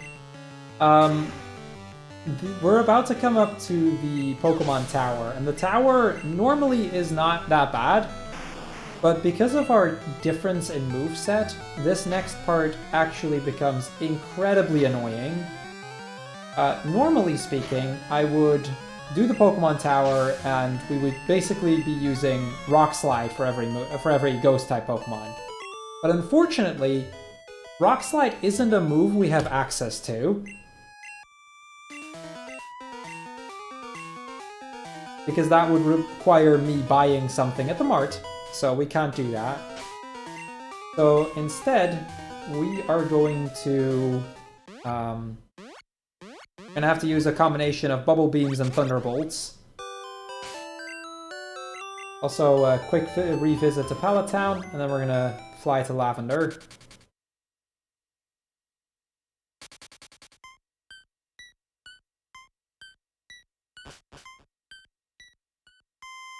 Yeah, lots of dangerous fights. My PB actually has a death in this dungeon. To what is technically an optional trainer, but for this, because we can't do the shopping for this run, it's a very required trainer. So yeah, we'll kind of see how it goes. Let's just say that this is definitely the part that I am always the most scared of when doing the run. Like the early game in this part. Normal strat here would be to use an X accuracy and then Horn Drill a bunch of times. But since we normally over the course of a run I'd be using like 10 X accuracies, we only have access to like I think 2. So yeah, that's not gonna help us.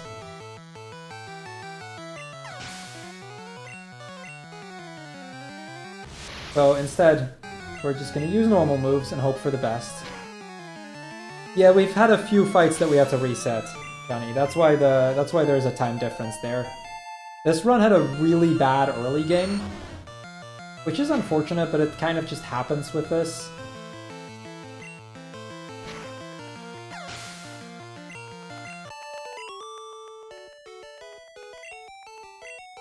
Okay, so that fight's done. That's the first one out of the way.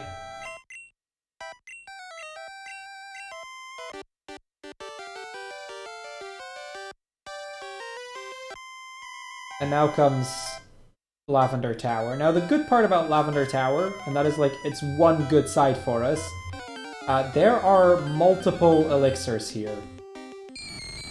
And those elixirs are going to be quite a big help throughout the run.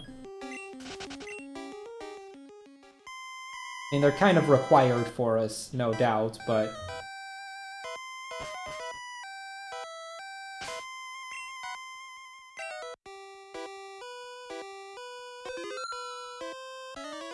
Thank you, Wormwood.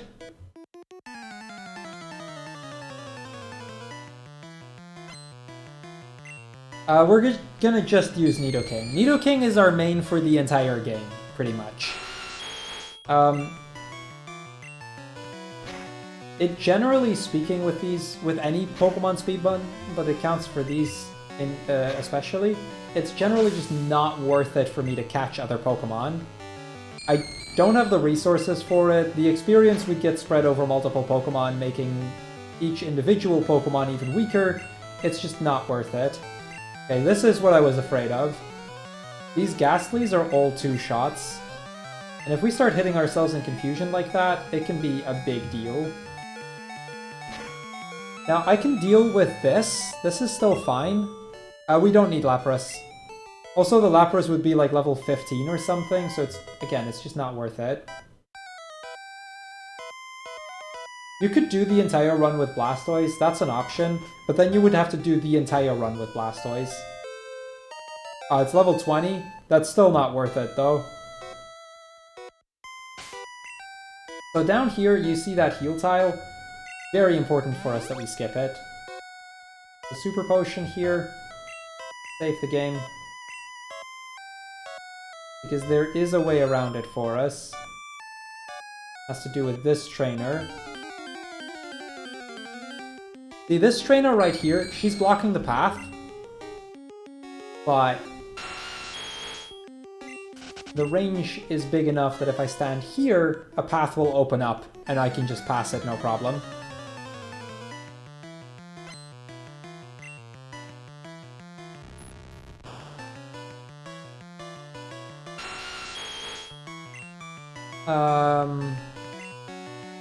So let's deal with the Haunter. This is going to be another 2-shot. And we're just going to have to deal with confusion. Okay, this time we broke through the confusion.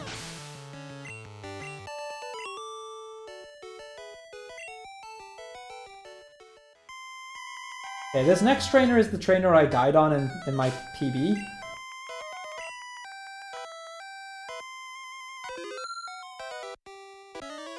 And this is actually an optional trainer, but the item that you see down there, that's an X accuracy. And X accuracies in this game are stupidly broken. So we actually kind of need it. So, yeah, we're just gonna have to deal with this fight.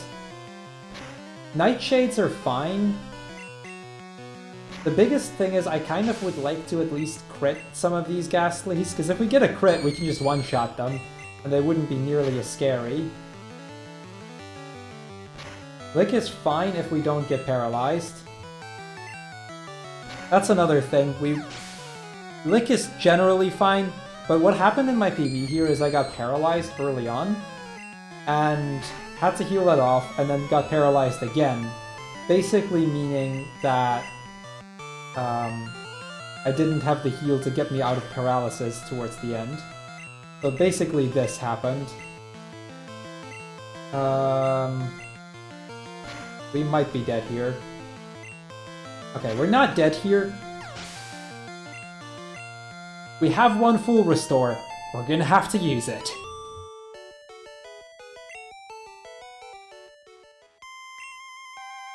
Oh yeah, Kid Me thought X items were completely worthless, but yeah, it turns out not so much. Yeah, that X accuracy, I believe we use it for the champion? I want to say we use it for the champion, or either that or Lorelei. Or both, honestly. No, there is another one. The next rival fight. Okay, we can Bubble Beam.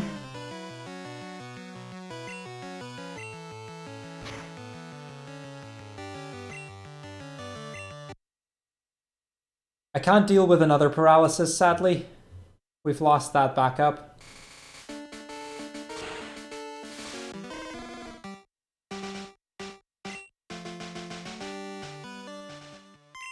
What I can do, however, is use an elixir here. Is that fine? Yes, I can do that.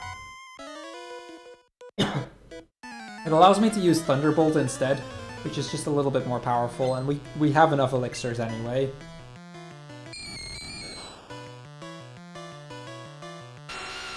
Yeah, I can use rare candies to revive. The problem with having to use rare candies to revive is I don't have any secondary Pokemon right now.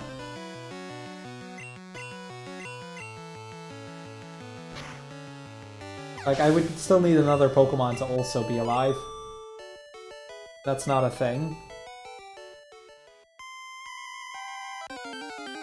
Okay, one more Channeler and then we're through this place. No, my PB is not deathless. My PB took a death in the tower here. Speaking of other Pokemon, we are going to do a quick swap around on the hosts now. So you're going to have TMHTF Senpai coming in a couple of minutes. All right. He'll be taking over for the next slot. But good luck with the rest of the run here, and I will be watching you from chat. Thank you, and thank you for joining me here.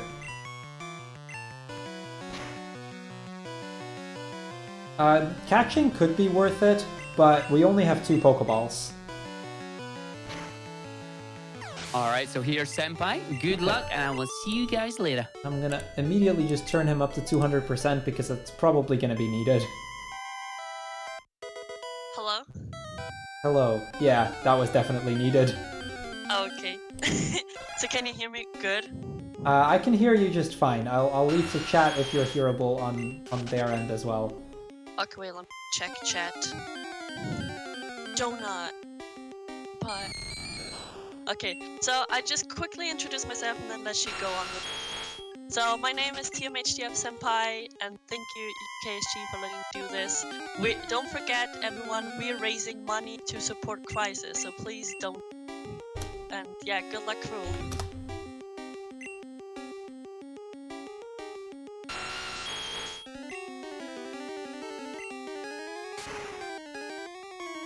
since you asked for it, and since I actually had the time to type it out, there you go. Maybe a tiny bit louder? I'll try to do that in a bit. No promises, though. Okay, let me see if I can do that. In the meantime, I am gonna have to pay attention to these rocket grunts, because these fights are actually kind of a thing.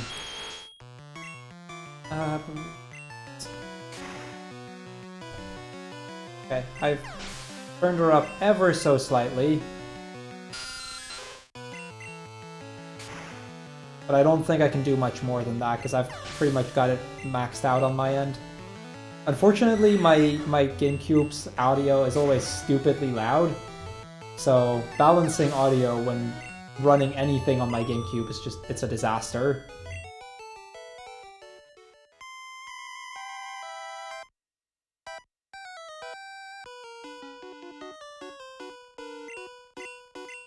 Okay, 2 more grunts to go, and then we've got ourselves the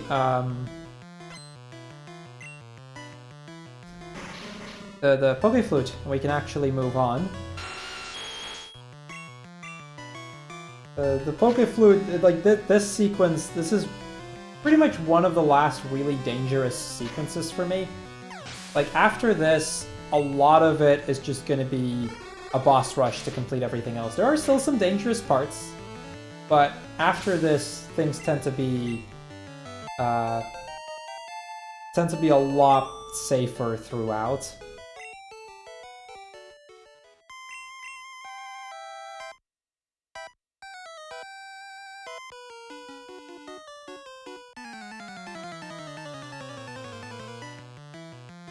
Okay, one more fight to go here. We're going to use Thunderbolt on the Zubat at the start, and then Flash from there.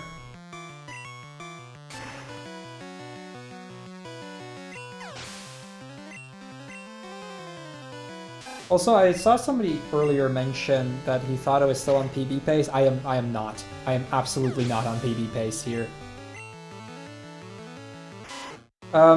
Xanaris, usually I would actually run off DS because of the better quality, but that doesn't work for Game Boy Color games. My GBA runs I usually do on DS.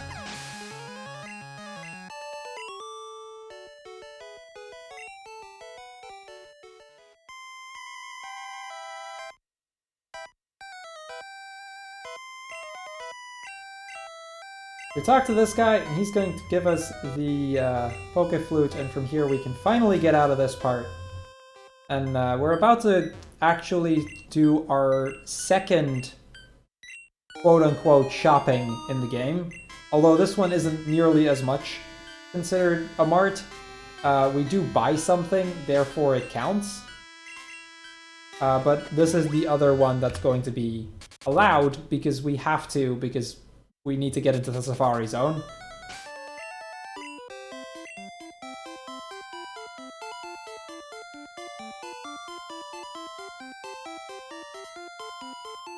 So here we go. We go talk to this guy, or to the Snorlax here. Use the Poké Flute.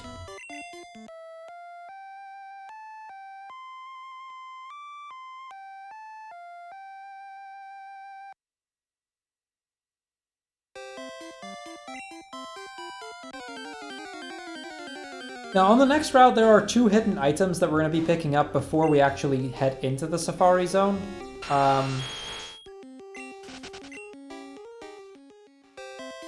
And then in the Safari Zone itself there's going to be a few items as well. Right, no repels. I'm so used to using a repel at some point here, but that's not really an option.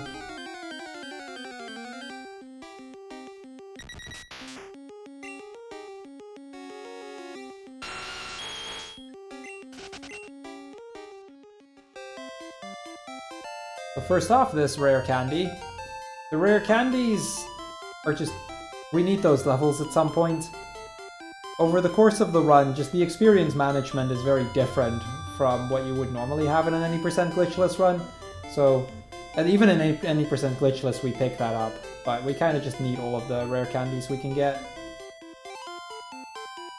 Don't think his range is big enough, but I'm not going to risk it. I don't remember exactly how big it is. But I need this one.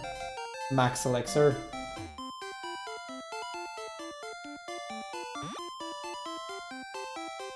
Now that we have that, it's onto the Safari Zone. The Safari Zone we need to enter because of the gold teeth and Surf, which is basically Surf and Strength. And on top of that, conveniently for us, there is some heal items there that we can pick up as well. Those will play quite a role later on.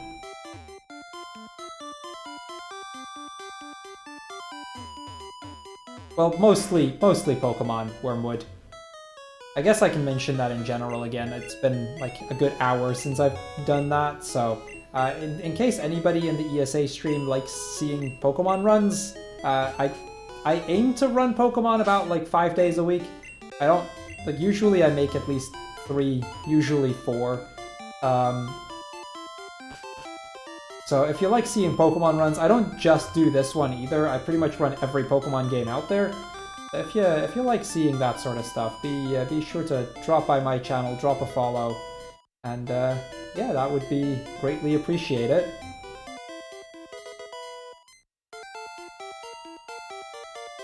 Yeah, the Safari Zone purchase, the entry there, it's just, there's no way around it. It's required. We are actually, like, it is allowed for me to catch Pokemon here. My PB actually catches a Doduo or something by accident. Generally, it's not worth it, though.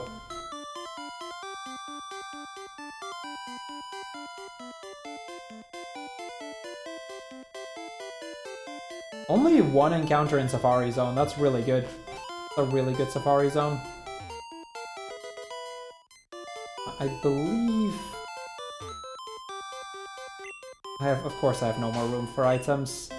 That was gonna be a thing soon anyway, so... Is there anything I can drop? That's kind of a thing.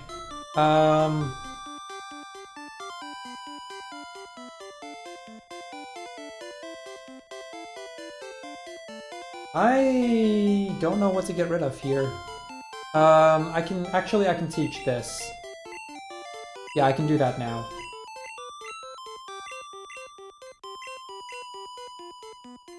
So I can Silver Mega Punch, right? Normally we do this a little bit later, but I'm not going to use Mega Punch anymore anyway. I can't use the fresh water. I need to use that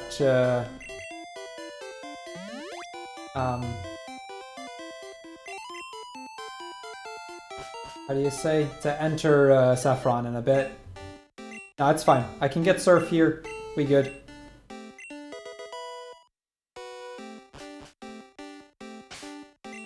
And dig out.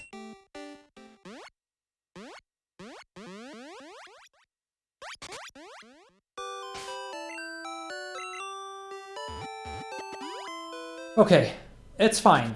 We made it work. At least for the time being.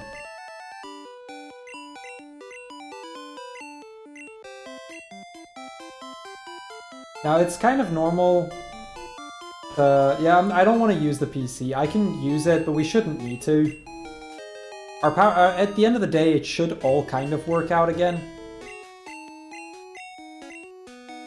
Yes, it does, Vindicate. It does.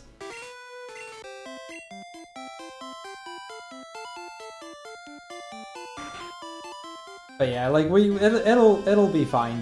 Things will work out in the end. So we have another little thing to deal with here. We have to do this tower, and there are actually quite a kind of a couple of fights that could be a problem for us. We'll see. We'll see if they will be. Usually they're not. Usually this place is pretty easygoing, but there are a few fights that can actually give me some trouble.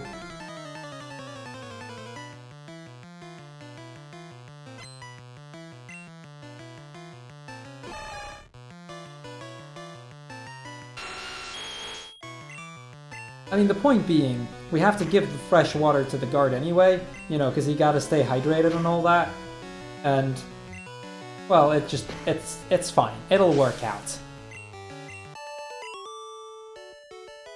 We defeat the Rocket Grunt here. We now have one slot open in our inventory. And we actually kind of have to use that because otherwise I don't have enough room. Because we get this Carbos.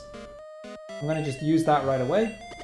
We need that tiny bit of extra speed in order to make sure that we make some... or we actually outspeed some Pokemon that we wouldn't otherwise because of the lack of X speeds. Normally we wouldn't because of X speeds, but with this run it actually kind of makes a difference.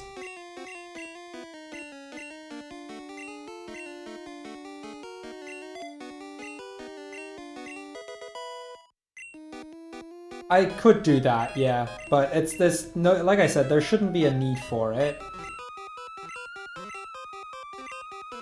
We have enough room in our inventory for me to make it work, and I actually want a little bit of... let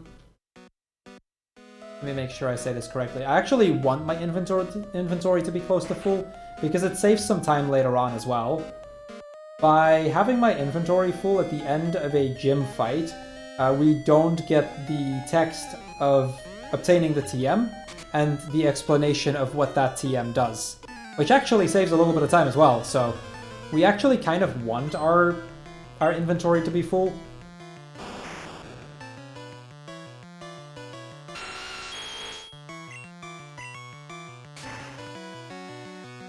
We also just got access to the move Earthquake. That's going to be a big thing here for the next part.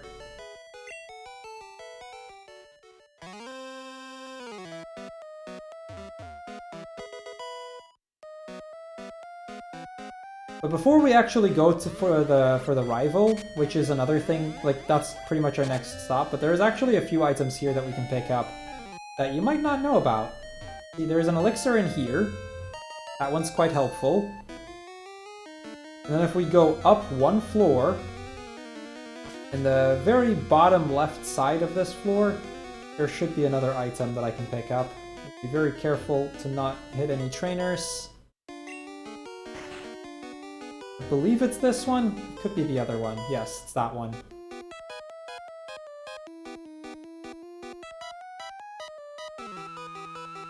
No, in Gen 1, boxes don't actually heal your Pokemon. That only started in Gen 2.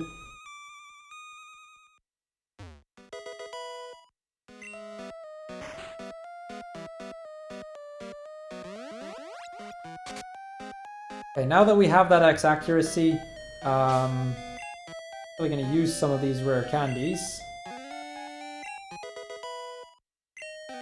We're going to candy ourselves all the way to level 41.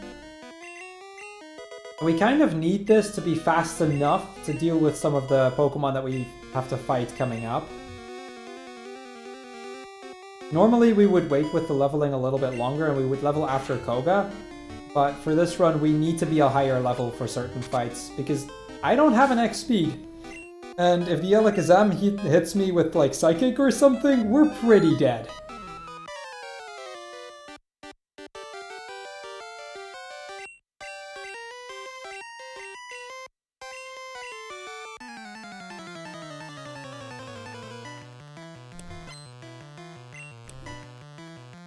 Okay, so the rival here is a fairly straightforward fight. We're going to use an X accuracy and then just Horn Drill a bunch. Because we're so limited in the amount of X accuracies that we have, I can pretty much just use all of my Horn Drills in one fight. That's fine. Before the next fight where I actually get to use another X accuracy, I'll have used an Elixir anyway, so this just works out.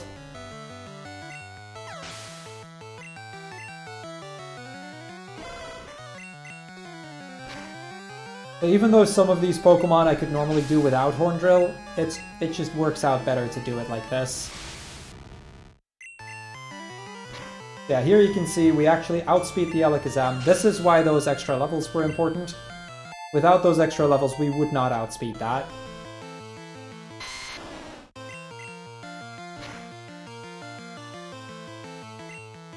And that takes care of that fight.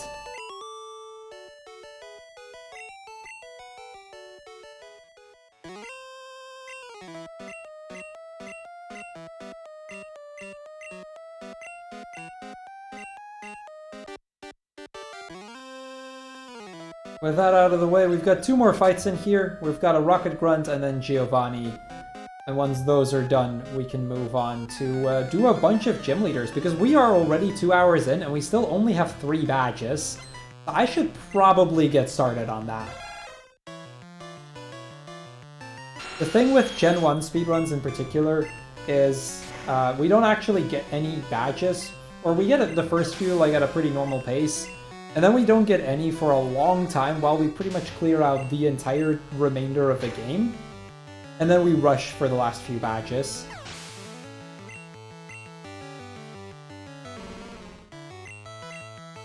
So despite us being nearly 2 hours in, we still only have 3 badges. But we're gonna change that very soon. Okay, that fight's done. We've got one more fight with Giovanni. Now this fight shouldn't be too dangerous. In general, like I said, we've gone through most of the very dangerous fights.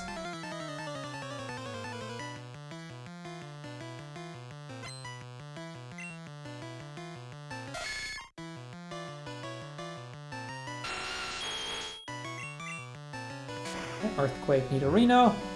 So because normally I'd use an X accuracy and we'd be using a few horn drills, we don't do that, we don't have access to it.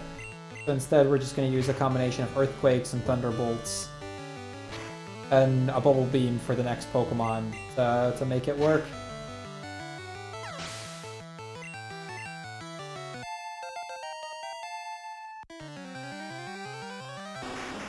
Yeah, my first playthrough I got the batch from Sabrina before Koga as well. It just kinda happens. That's kind of the fun thing with the Gen 1 speedrun. We have a lot of freedom in which order we tackle gyms.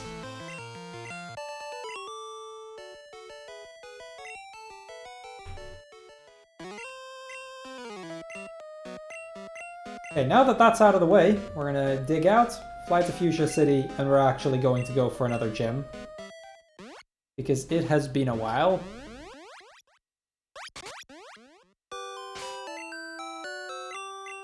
Now, I'm going to attempt to set up Red Bar during this next gym. It doesn't always work. My PB didn't actually manage to get it. But it can be worth it for me to try it. If it works out, which chances are it won't. But if it works out, we actually could potentially save quite a bit of time. If it doesn't work out, we could potentially lose quite a bit of time. But we'll see what happens. I'm sure it'll be fine.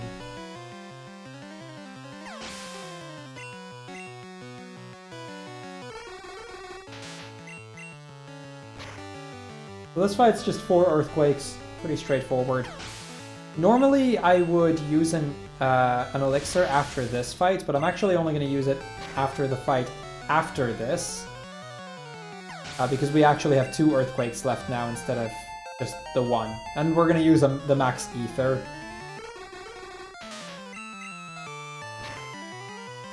Without going into it too much, because I don't like talking about how handholdy certain games have become and whatnot, Sun and Moon's definitely worse, no doubt. Like, the speedrun of Sun and Moon is not a very fun one at all.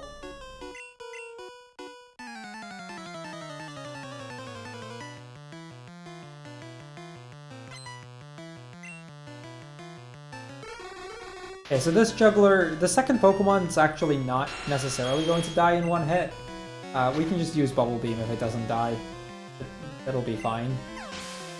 Normally we'd have Ice Beam by this point, but yeah, something, shopping. Oh, we actually got it. Nice. I'm not sure if that's a range or not. Maybe because of the higher level it's not. Okay. That one's alive. Good. Max Ether. Earthquake. Save the game. But yeah, Chat, I hope you'd be okay if we move away from complaining about later generations and comparing it to earlier ones, because it's a really annoying topic. And I mean, I'm saying that as a Pokemon speedrunner, because like leading up to the release of Sword and Shield, there's been nothing but that. It would come up like 4 times every stream, and it gets very exhausting. So, hence why I figured I'd ask at least.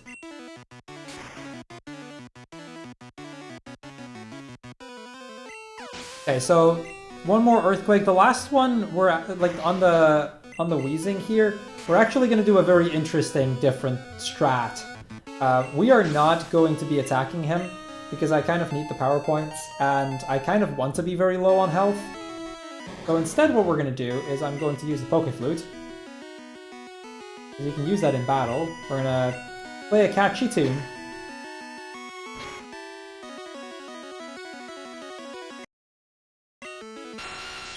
Dying there isn't a big deal, by the way.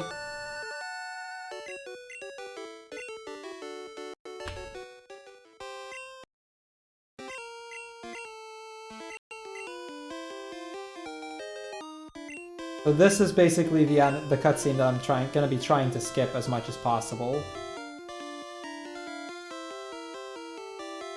Now there is one downside of being this low health. It can save us a lot of time, but it is also very risky. We'll see how long we can keep it going for. Chances are I'm going again very soon, but...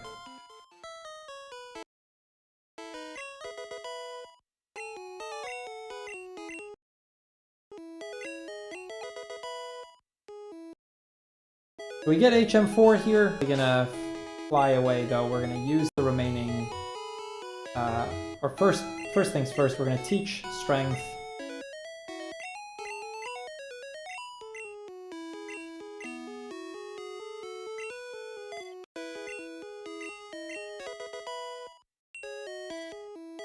And then I should still have a rare candy.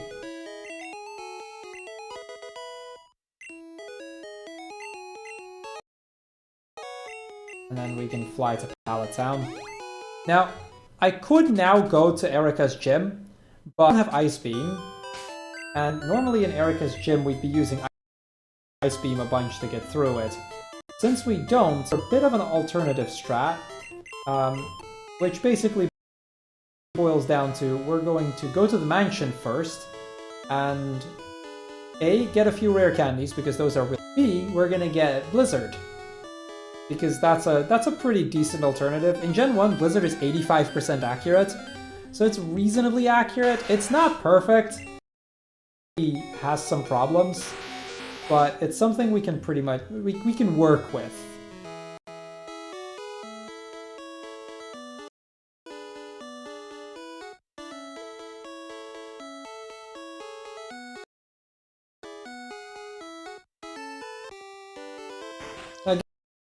Again, we don't have any... Oh, sorry. Can I interrupt you for a second? Yeah, go ahead. Okay, so I'm kind of mad because we don't get any new donations. So chat, for those who do not know what you're donating for, is we're collecting money. For those of you who don't know what Crisis is about, it's it's a charity that... oh, sorry. It's a charity that offer they get advice and curses for homeless areas across England, Scotland, and Wales, and I think it's a really good thing. So chat, please donate. Okay. As I was saying, like we're through this place again, and we still don't have any. There's just not any we get to pick up. We're just gonna make our way through very slowly. One of the places we're having red bar, low 20% HP, actually saves us quite a bit of time, because we get to at least skip the Nidoking jingle every time. I think that saves about 1.5 seconds or something every single fight. So it tends to add up quite a bit.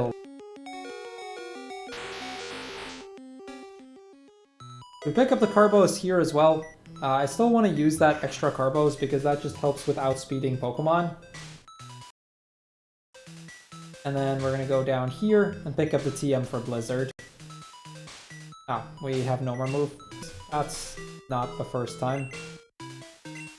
Okay, just going to use that. That's fine. TM 14.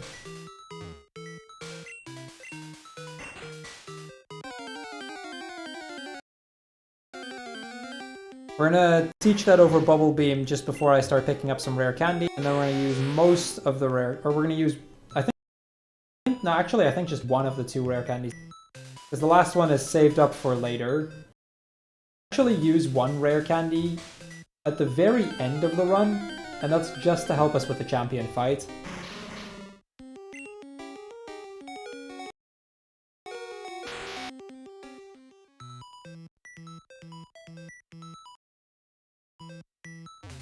We've got here.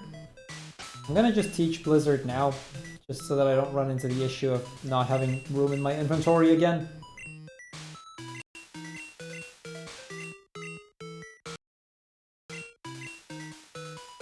Over Bubble Beam.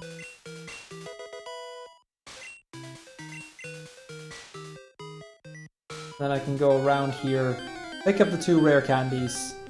I'm probably gonna have to get rid of TM4. I probably should have done that already. I think I still need to. But I can do that when we're in the menu again.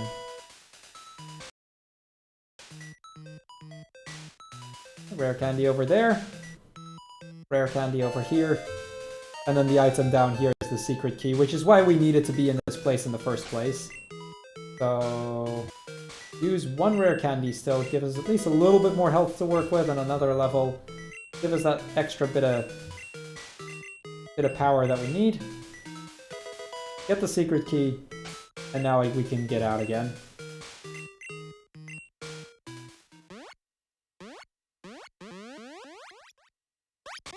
So we now have an 85% hit move, and we are going to have to rely on it a number of times.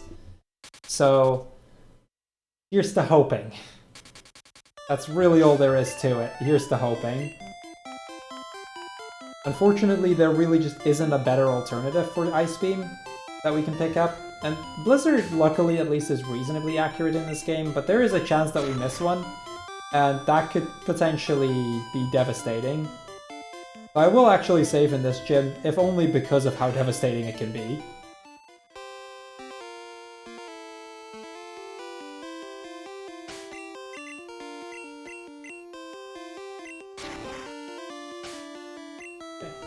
Game.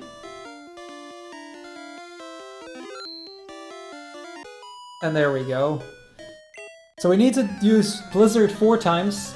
I can theoretically miss once and be okay, assuming I don't get hit with anything. If we get hit by another move, we get put to sleep, we get paralyzed, then that would be a problem.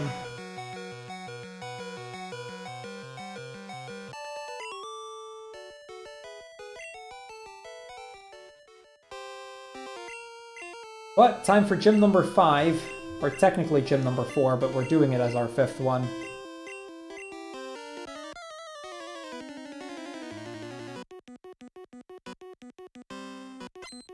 Again, we need to try and just hit everything. We just have to hope for it. Not a lot of strats to this part. Luckily, most of these Pokemon have at least a chance of doing something that doesn't actually hurt us. I think in my PB run, I actually missed a Blizzard and got put to sleep or something, which is why I lost Red Bar here. I mean, still not PB pace, but that can happen. Yeah, this is where I meant with, because our inventory is full here, we don't actually get the TM, which means we also get to skip the explanation of the TM, and that's kind of convenient for us. Saves us a little bit of time.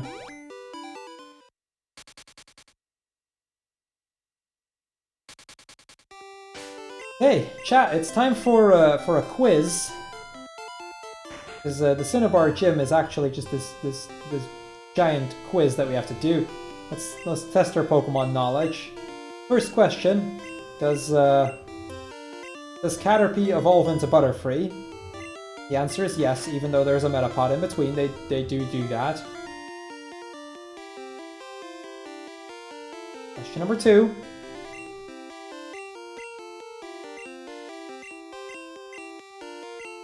There are 9 badges. That is not correct. No, there's only 8. Or 10. Or 16, depending on your source. Okay, this one. Poliwag evolves 3 times. It does not.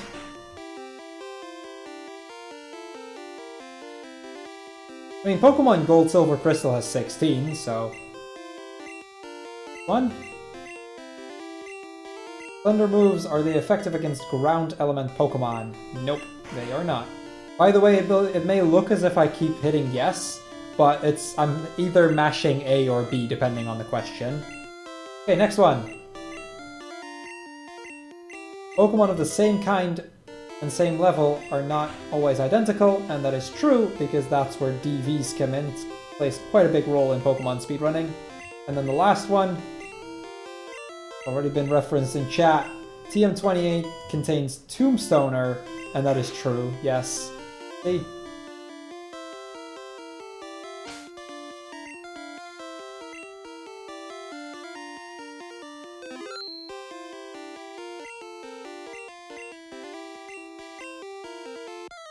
Here we go, Blaine. This is not generally a scary fight.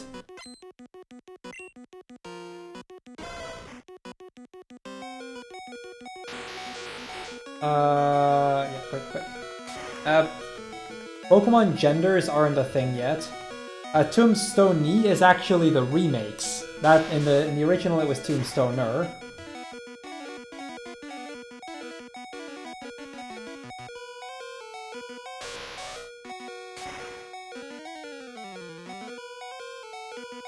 Okay, 3 down, 1 more to go. Let's see if we can get the last one.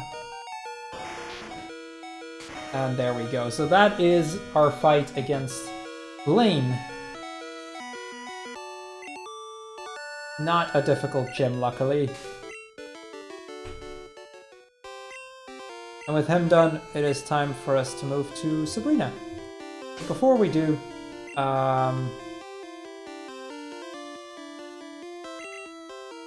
use an elixir. And we're gonna dig out.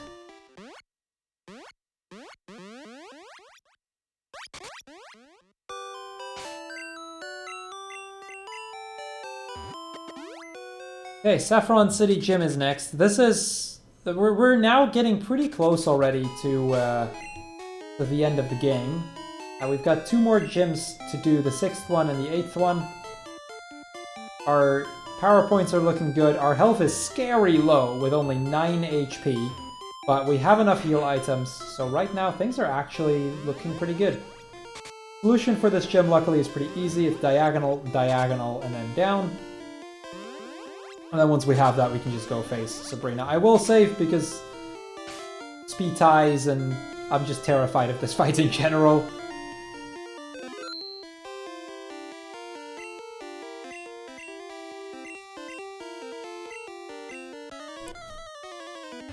I noticed a small mistake here in my notes, and I remember that mistake because it screwed me over in my PB.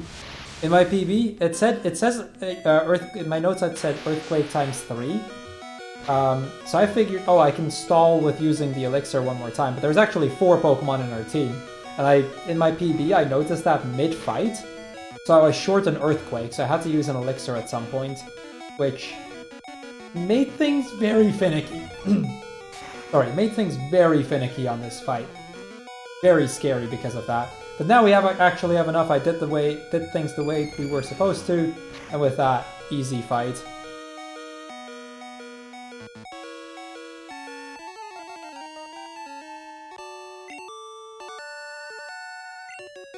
Can I interrupt again?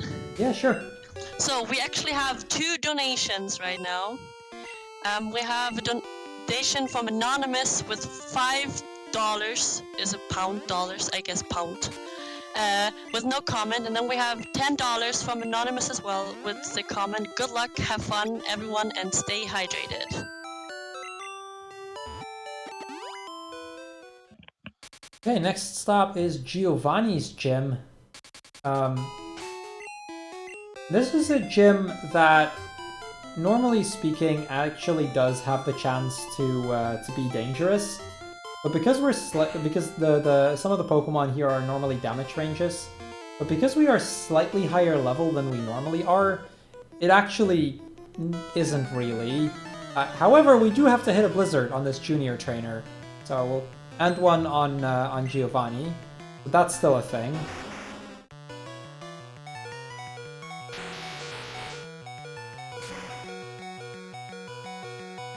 Okay, so we hit that, no problem. Yeah, this next fight is normally a run killer, but we don't really have to worry about him.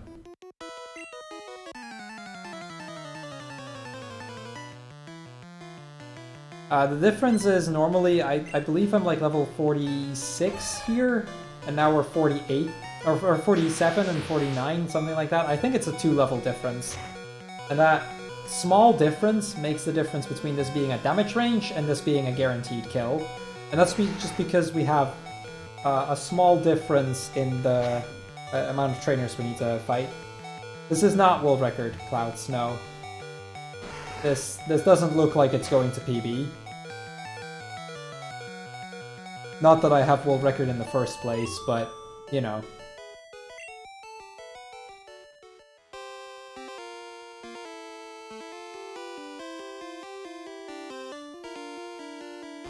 Okay, so we're actually gonna leave the gym and re-enter. The spinning tiles in Gen 1 are so slow that it is worth it for us to just set that trainer back to its original position. It doesn't save much, I think it's like a second, but it actually still saves time to just actually leave the gym and re-enter. It's kind of dumb.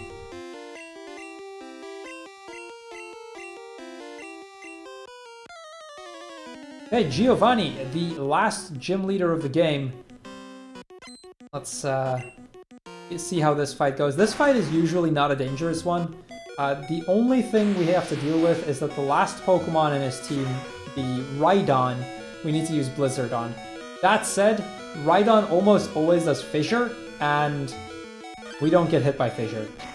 So, realistically, nothing should be able to go wrong here.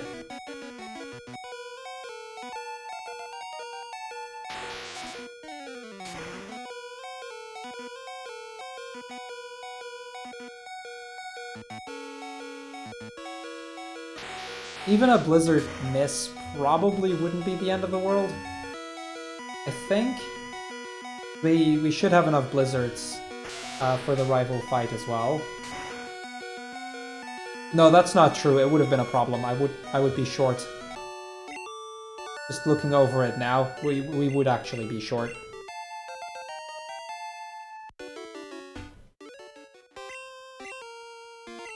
Yeah, we've actually, like earlier on I mentioned that we were on about a 2:43 pace. We've actually brought it back a little bit. Probably going to be about 2:40 at this point.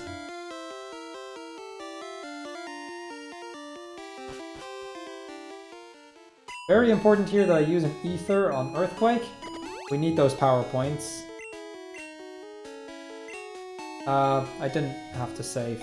Ah, well, that way I don't have to save for the rival, because the rival can be scary. Where's my bike?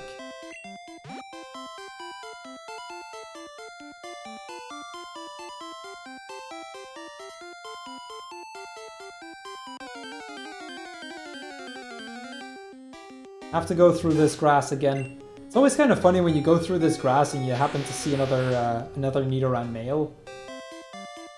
Just shows how far we've come, because we have actually been here before. That's it, thank you. For what it's worth, again, for anybody that likes these sort of kind of memey but different challenge runs, you know, be sure to head over to my channel. We actually do these things. I wouldn't say regularly, but more often than most. We actually did this for Crystal very recently as well, and I'm hoping to do this for Sapphire in the foreseeable future too.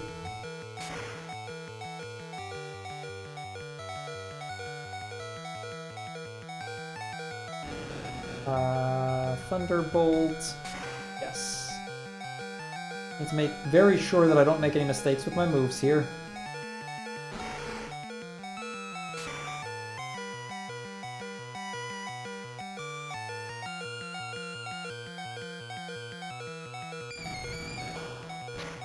Zam, and then we have one more Pokemon left. So the Venusaur can actually be a little bit scary because it doesn't die in one hit.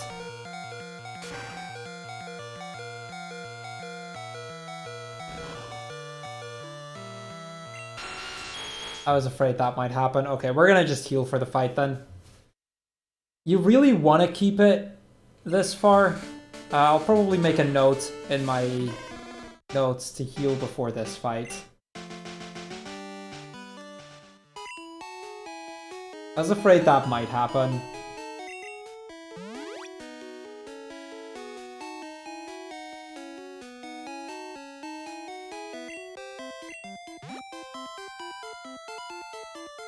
Yeah, we're on the final stretch now. We have the rival fight, then Victory Road, and then the Elite Four left. We are actually quite close to the end. I'm gonna make a, like I said, I'm gonna make a note here in my notes for future runs that I need to heal. Because of how rare this run is, there are still some things that haven't been thoroughly tested. Red bar strats, to see how far you can keep that, is one of those things. Because most runs up to this point have always needed to heal earlier because of a blizzard mist or something like that.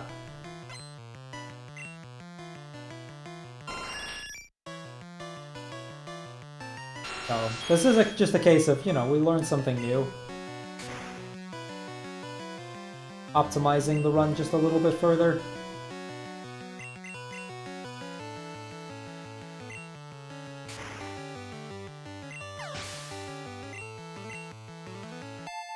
Now we still need to hit all three of our blizzards. Like, this fight is definitely, even now, not free. Oh yeah, I should easily be underestimate still. As of going into this part, like going into this fight, I was still 9 minutes underestimate. So even with that death, even losing me like 2 minutes there, we're still easily gonna make estimate. I'm not worried about that.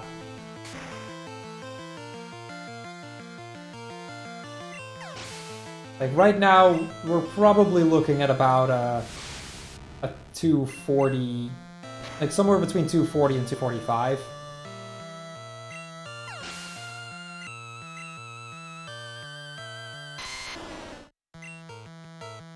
Blizzard.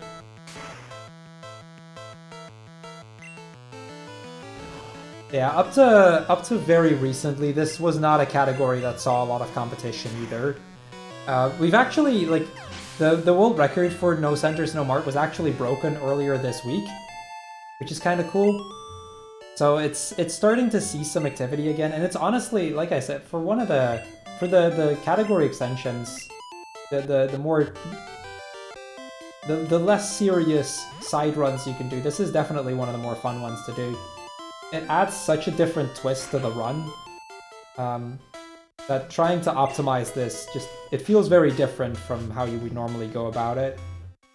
And there is still a lot of optimizations that can be made as well, honestly. This run is far from optimized. What's my favorite Pokemon game? Casually, Hard Gold, Speedrun, Gold. The speedrun for Hard Gold is tough. It's so brutal.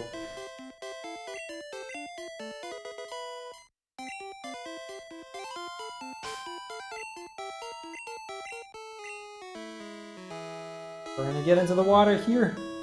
There's one more item that I need to pick up before we head into Victory. Actually, two more items that I need to pick up before we head into Victory Road. One of them is over here. We can get another Max Ether.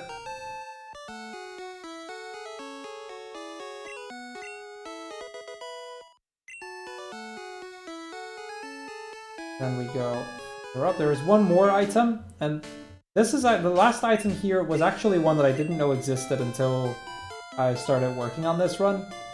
But at the very top, just before we enter Victory Road, right over here, there's actually a hidden full restore. It does mean we have to do 3 extra tiles of grass. Usually that's worth it. Unfortunately, we got unlucky with this Ditto right here.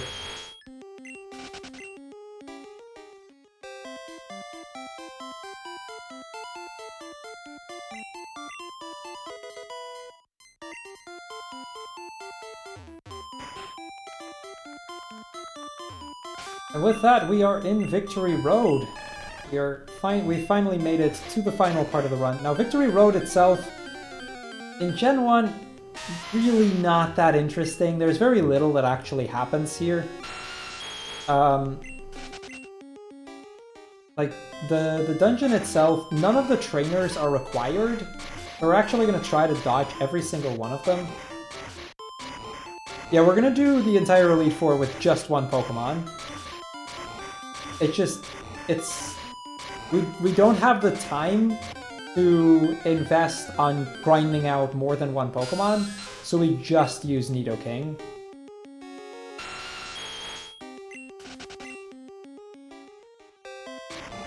Now Dux is going to make an appearance, actually, because we're going to be abusing the game's AI on Lorelei to actually manipulate that fight into being an easy win. So we will actually very briefly see Farfetch'd show up again.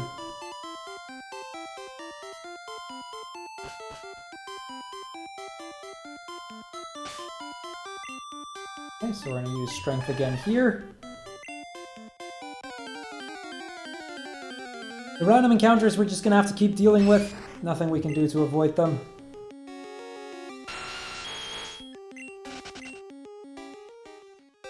To be fair, as a kid, same, Pazzy. As a kid, I just used my starter for the entire game. Yeah, I saw Roald. Good luck with the homework, dude. And to anyone still watching in my stream, I mean, you're welcome to stick in my stream, of course, but strongly recommend checking out the ESA channel.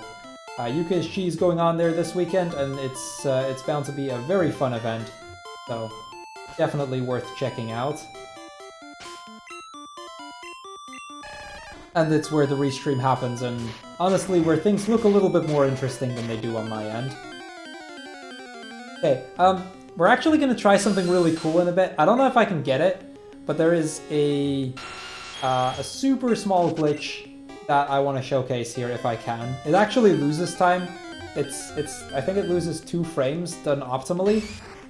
So it's definitely not worth it. That's why nobody makes a big deal of people doing that. It's a cool little swag strat. See if I can do it. No. There we go. That's what we call a swag boulder, where you push the boulder, but the animation happens on a different tile. Okay, well, we could only do 2, but that's okay. I got to showcase it at least.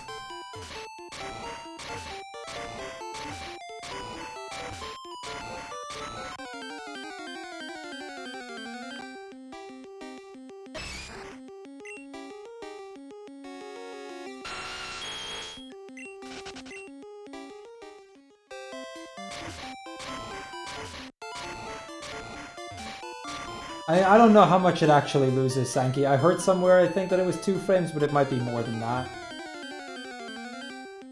I don't know. I genuinely don't know. I don't care either.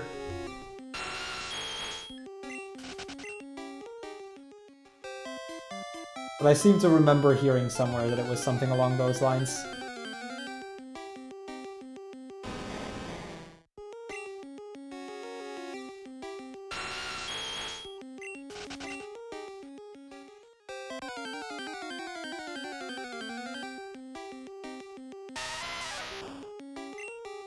Oh yeah, that's why I said if done optimally. Yes. That's a thing. Okay, we're getting a little bit unlucky with the encounter rate here. Again, there's just nothing we can do about that. We just have to, unfortunately, deal with what the game gives us here.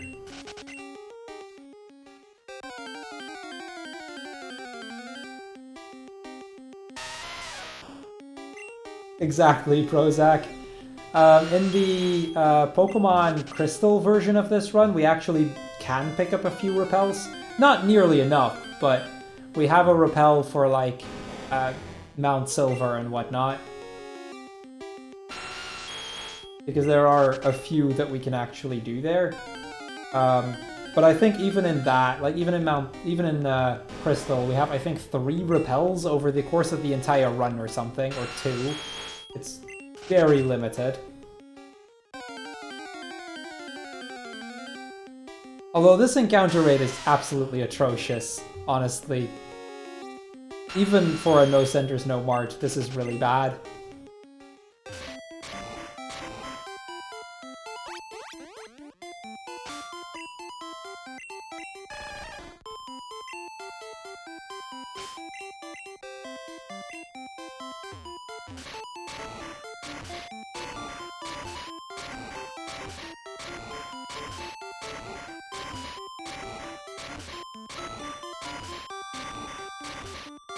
Trying to do another swag boulder here, but... Okay, what was that? Not quite going the way I had planned it to.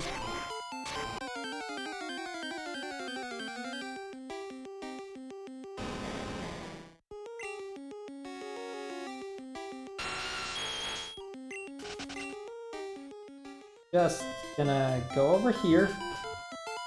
At least we got 2 swag boulders. There's worse things in the world than that.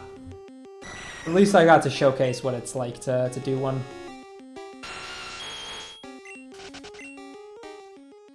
Okay, so down here we have one more item. There's a full restore over there. That's our last heal item that we're going to be picking up. And with that, it is time for the Elite Four.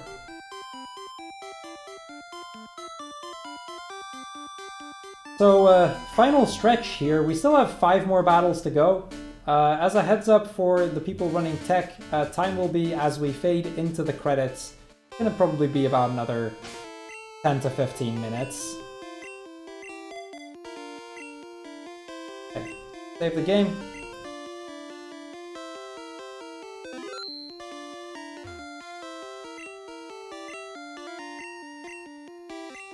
So this is a fight where we actually lead Farfetch'd. This is why I wanted that repel earlier, or sorry, the revive earlier, because my flyer is alive right now. I can do an abuse of the of course.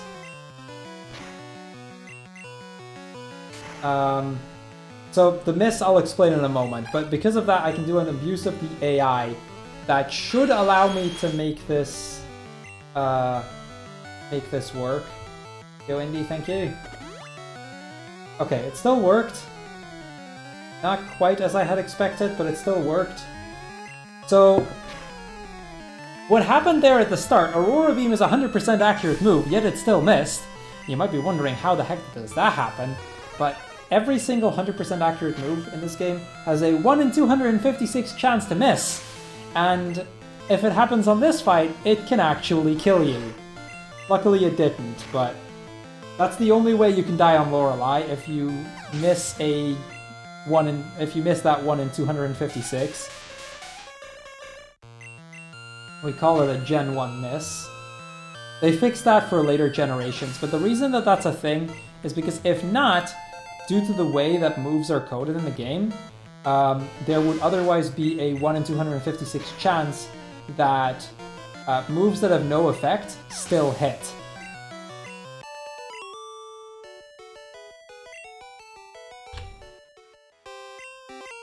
Okay, so yeah, we're about that 243 pace again because of the death to rival. Sounds about right. Very important, almost forgot to do that. Actually, let me swap that, because that's going to throw me off. Where's my elixirs?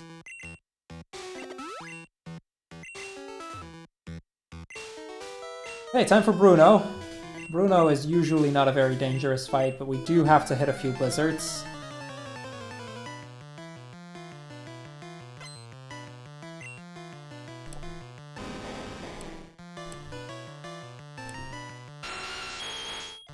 Okay, so this fight is fairly straightforward. Bruno is never really a dangerous fight in these runs, even in No Centers, No Mart, where we're limited in our options. I would normally be using X items for a lot of these fights, and I just don't have enough. So we just kind of have to go with it and hope for the best.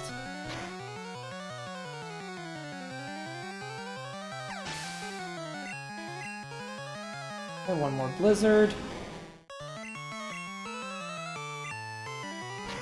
There's our first blizzard miss. Missing blizzard here is not necessarily a big deal. Before I need to use more blizzards again, I will get to elixir. So I don't have to worry too much about that miss. So he used an X defend, which means I actually have to switch to a different strat. I'm going to be using Thunderbolt instead. Because of the X defend, Earthquake wouldn't have killed, and I need those Earthquake power points.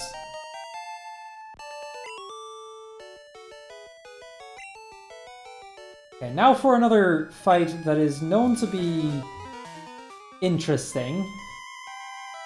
I'm gonna heal to full here. Do I still have enough? Yeah, I have 3 full restores. We should be alright.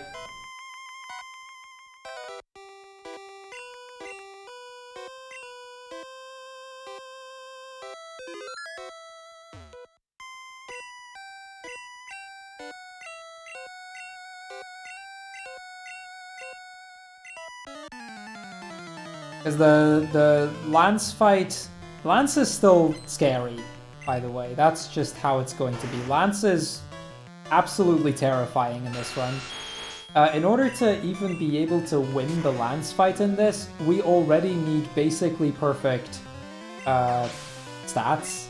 If our special is not essentially perfect, we would not be able to get through that fight. Okay, that switch is fine. Agatha can do some weird things sometimes, honestly. Because of those 2 Carboses that we picked up and the fact that we're a little bit higher level though, I am actually faster than pretty much all of her Pokemon. And that is essentially why we needed those. It saves so much trouble on this part.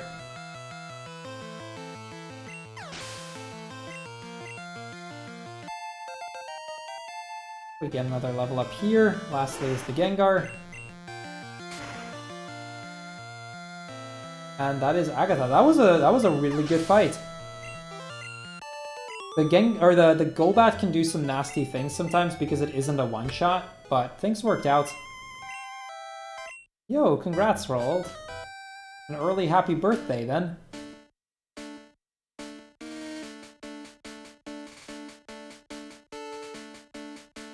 Okay, time for Lance. Now, like I said, Lance is absolutely terrifying. We're gonna use that last elixir here, we're gonna save the game. We're just gonna go for it, see how things go.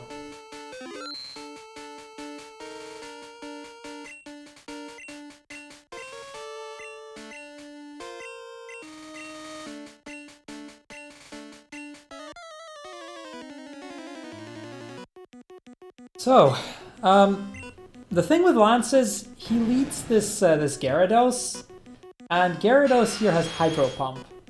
A crit always kills us. A non-crit on low special always kills you. You normally use an X special here. Thunderbolt or Hyper Potion is interesting, but that's okay.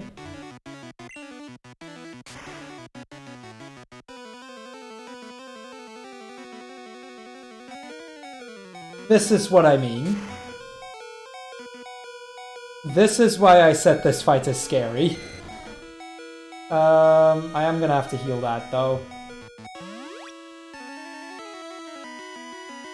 So all of those rare candies extra that we've been picking up throughout the run, this is what it amounted to.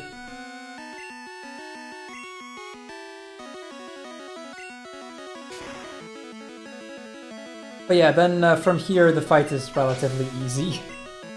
Aerodactyl can still be a problem, but most of the Pokemon we can just Blizzard.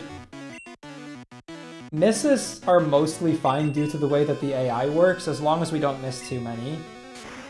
See, the AI is programmed in such a way that he will always try to do a super effective move, but his only super effective move is Agility, because that's a Psychic type move, which is technically super effective, except it doesn't do anything, so he's locked into doing Psychic.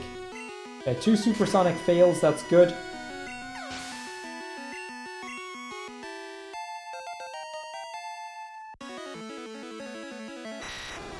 And then we've got the last Dragonite, 1 more Blizzard, and that's it. That is Lance. We have 1 battle left, and then it is done. Now for this last battle, I will say in advance, animations are going to automatically be turned on. There may be a couple of bright flashes here and there. Shouldn't be too bad, but I figured it was worth mentioning at least. But we are going to use that Max Elixir we picked up. We're going to use the last rare candy because I do actually need, or it does actually help me outspeeding things. Save the game one last time, and here we go.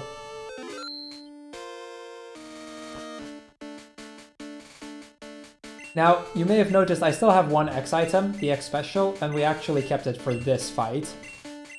We've picked that up before we even had 3 badges. So it's been nearly 2 hours since we picked it up. But, gonna get some use here.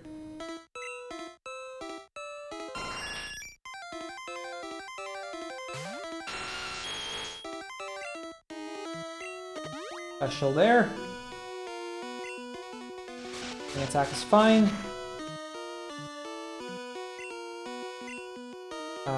T-Bolt.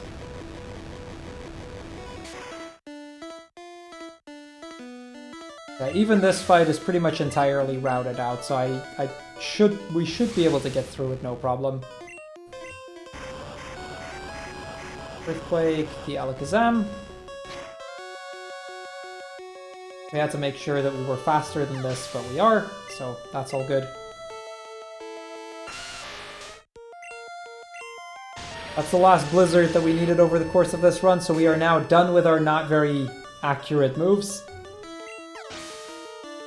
3 more Pokemon to go. Gyarados makes for an easy one-shot here with Thunderbolt. And then we're just going to use Earthquake a few more times. I can't actually one-shot the Venusaur, but that's not really a big deal. Arcanine gets one-shot by Earthquake, Venusaur is a 2-shot, and he doesn't really have any moves that can hurt me at this point.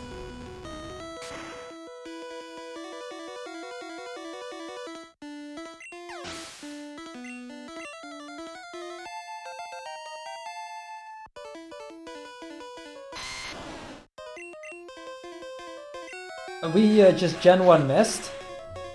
So speaking of that 1 in 256 chance to miss, there you go, that's another one. And of course he happens to crit me, slowing down this fight a bit.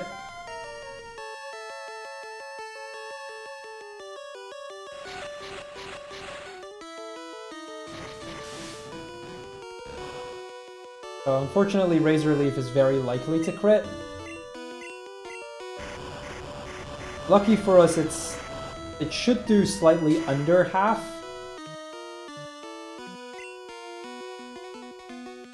Oh, he's getting ready for a Solar Beam. Do I have... Nope, we're just gonna have to hope for the best.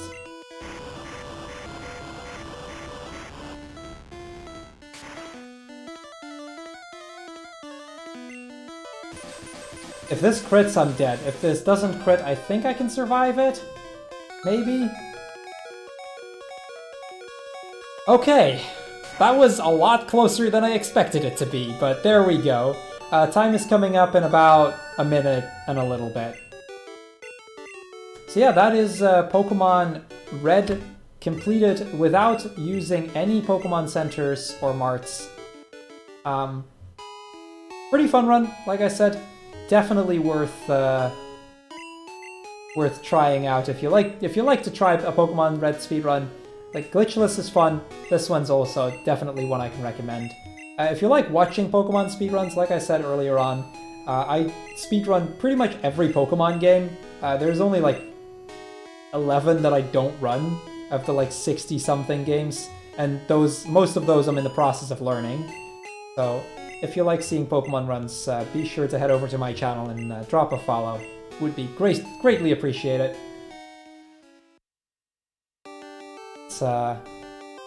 And maybe we'll do more centers, no Marts at some point. I still need to route it for Sapphire. But yeah, that is this run. Like I said, time will be as we fade into the credits.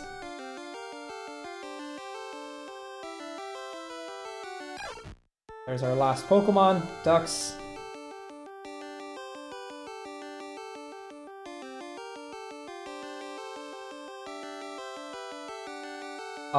I'll drop it myself in a moment. Icardi, thank you. Time. Icardi just tried to post my Twitch link, but I know that the bot stopped that shit dude though. So yeah, again, I hope you guys enjoyed this run. It's been a lot of fun. Thank you UKSG for allowing me to join the event, even though I wasn't originally on the schedule. It's been a lot of fun to do this. Hope you guys enjoyed this.